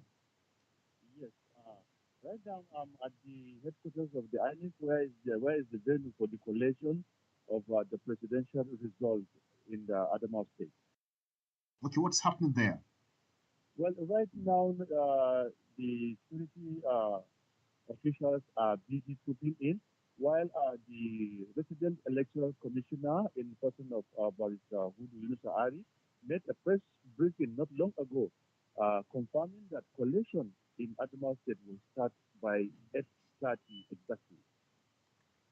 Okay, what about those of the Senate and House of Representatives? What can you tell us about those Well, elections?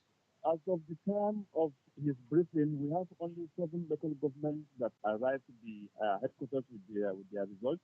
Local governments of Lamurde, Gire, Shelleng, Guyuk, Tongo, Ganye, and Marebelwa, respectively. So far, these are the 7 local governments that are on ground with their results. Okay, so what can you tell us about the pulse of the people? What are they saying? Well, there are expectations from them as they anxiously wait to hear the results. And from all indication, they wanted to hear the results of the elections from a more reliable source. That's why they are anxiously waiting for the collation to start at the INEC venue for the collation officially, so that they will have reliable results to jubilate on. But they are anxiously waiting for the results to start coming in. Well, from the way things are, how soon do you think we'll have the final results for especially the House of Reps and the Senate? Well, the House and the Senate, since the results have been announced at their various senatorial zones, the INEC have to confirm and also, declare the winner here. And the moment the poll process started, which is 8:30, according to the rec, they will make sure that everything comes up in time. One of the reasons why he said it should be 8:30 is that by that time, all stakeholders will be around, as well as journalists will be around, so that everything will be witnessed on the go. Babangida Guardian, we appreciate you talking to us, and we hope you'll keep us posted as events unfold in Yola, the Adamawa state capital. Thank you. Thank you. All right, that was our correspondent, Babangida Guardian from Yola. All right, let me come to you, Sanauddin. The issue of results we have on the social media, what impact do you think they would have on the electoral process? Everyone's candidate seems to be leading in the polls, What can you tell us? I think basically it is important to manage those kind of information as they go into that space. Of course, you cannot credibly rely on every information within the social media. So even if you're operating within that space, you must also have sources where information are very credible, and of course, don't also run with data that have been churned out. Because one of the things that we know has also played out in this election is that political parties and candidates also have hired what they call the data boys. So the data boys are kept in very cozy rooms, and the only work they do is to churn out information that are capable of either misleading, providing some level of misconception, and of course trying to redirect the narratives, and of course change the minds of the people. And of course, these are some of the things that could inside their recipe for conflict. But basically, it is just a way of trying to capture the system by all means necessary. So it is important to look at results as they come in on that platform, verify them from IREF, and that was why INEC specifically brought up the IREF platform as a portal where if you are in doubt, and of course your patients cannot wait, just go there, and of course you will see something that looks like a semblance of what might eventually come up eventually. So it helps you to also manage your expectation, and then of course from that moment you can also begin to gradually manage and check and see what exactly you can do a lot differently. And of course, the Electoral Act gave us very clearly what the statutes and the value of announcements. And it said very clearly it has to be the issue of majority. It has to also be the issue of highest numbers. So it means that one highest, one majority, and you need to look at that. One of the things that might play out as these figures will begin to roll in is also the issue of margin. Also, you need to see how those margins are playing and the contestation of numbers and figures. And of course, also is the fact that the perception of individuals who think that specific areas are strongholds for them might also shift. But most importantly, is that there must be a lot of expectation management. And NN rightly mentioned that we must also find a way to change the mindset of the people from thinking that anything out of the ordinary is going on with this delay that we have going on currently. All right, so I'll come back to you, Salahuddin. We at the moment have on the line Al-Qasim Bala from another northeastern state of Yobe. I guess you are in Damaturu, Al-Qasim. Yes, I'm in Damaturu right now. What can you tell us? Well, it's about the result that is coming in and the seat of House of Representatives that has been declared for Damaturu, Tarmua, Gujibagulani Federal Constituency. The Haja Hadija Bukar Abba Ibrahim of the APC has been declared winner of. All right, hello, Al-Qasim. Al-Qasim? Al-Qasim, can you hear me? All right, we've lost Al-Qasim. We hope he'll get back to us as the program progresses. All right, let me come back to you, Salahuddin. Yeah, so there must be a lot of strategic role in trying to manage that space. And one of the things that we had also discussed over the planning for the election is the issue of cybersecurity. And one of the serious concerns that we had also is the fact that there might be some level of contention of results from physical materials at the polling units, and of course what the server will be producing as a report, the server report. And you know that it played out very clearly in the judgment in Osun State, where the tribunal relied strongly on the beavers and said, look, it is a strict liability for you to have breached this because it is actually the entire platform that the election itself relies on. So it is important that we take very serious cognizance of what might be happening. But the concern that I have also is about policing of the cyber space by security agencies. Do we have that capability in terms of policing?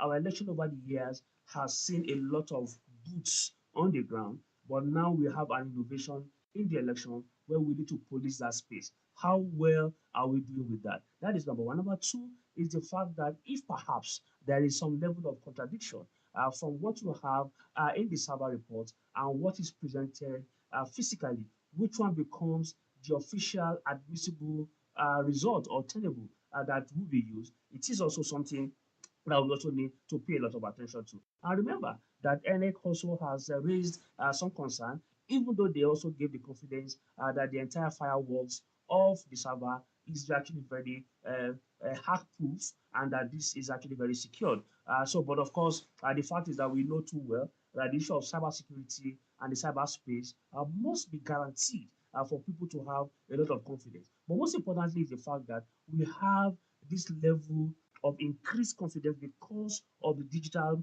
nature of the elections. Young people, I must tell you, a lot of traffic are going on the RF portal currently. They are seeing what is happening.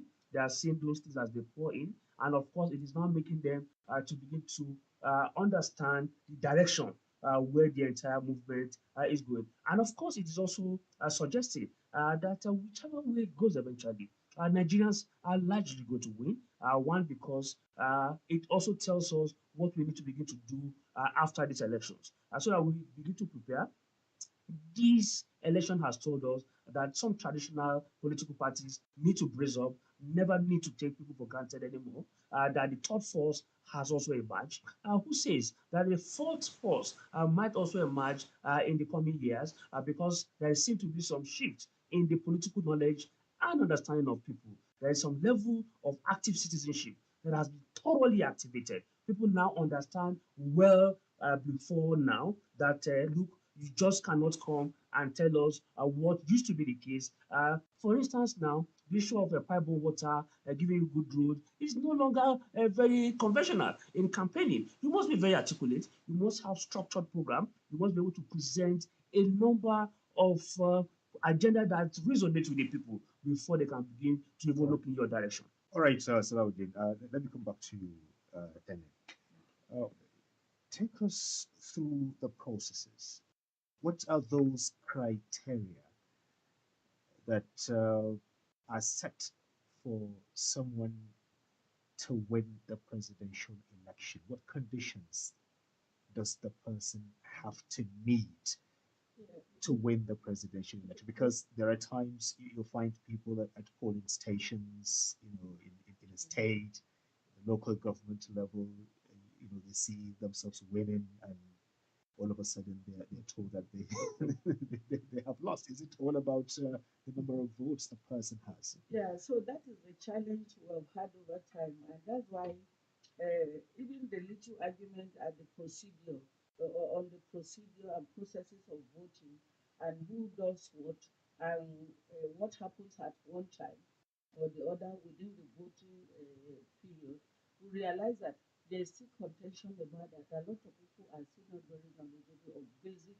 electoral and political education. That's civic education, as basic as they are. We're not talking about understanding the electoral act. What we've been told over time is that for anyone to be able to win the presidential election, you would have won 25% of votes, two-thirds of the votes in 25 states of the federation, including the FCT. So it's not just a simple majority that you have won, or the largest number. You may have the large number, but the spread, and it's been constitutional. And the current electoral act even talks about it more. So this is where the challenge is. That too So has even if not you been have, communicated even if you have the highest number of sufficiently. votes, as It's far not as sufficient for you to win the election. So this is the intricacies that have not been, not intricacies, the basic information that other countries we claim as smaller African countries are able to understand, and we don't know. So a lot of people just say, oh, we can win this, we have the majority, huge number, maybe how many million votes from Kano, then a few other votes from here, I'll be able to win landslide. So this is the challenge. So that's why I say we must, between now and tomorrow, begin to manage expectation, whatever we can do one-on-one, to tell the people that your simple majority will not win. No. Like I've seen a lot of information on the information highway, that a lot of people are projecting, oh, this person has won already. The person has 20 thoughts in 25 states already. They have won in 25 states already out of the 35 and FCT. So it is not as simple as that. So all of us, I say all of us, everybody must begin to communicate. Trade-based organization, traditional rulers, even if you don't have the sufficient knowledge, go and ask. I ask a lot of questions. So we must begin to tell the people that it's not as simple as that. And I'm happy too that one of the things that we have seen in this election is that the political principalities, the godfathers, have lost grip of the process generally, which is good for us. So Nigerians haven't taken their country back. It's good for them to be operating and acting and behaving from the point of knowledge, not out of ignorance. So let us tell them this so that they don't see large figures even for a governor and conclude that, oh, the election has been won. So it's very important for us to look at that without necessarily going to the complications and quoting the act. We just say it in the barest language, in our ethnic language, or in our religion, how we can understand it. It's very important. All right, thank you, We have Umar Salifu on the line from the north central state of Benue. I guess you are in Makudi, Umar. Yes, good evening. Nura. All right, evening. Right now, I'm at the INEC state headquarters,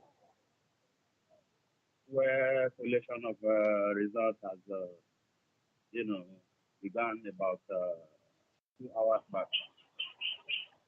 So far, they've collected results from two local governments. That's Taka and Buruku local government.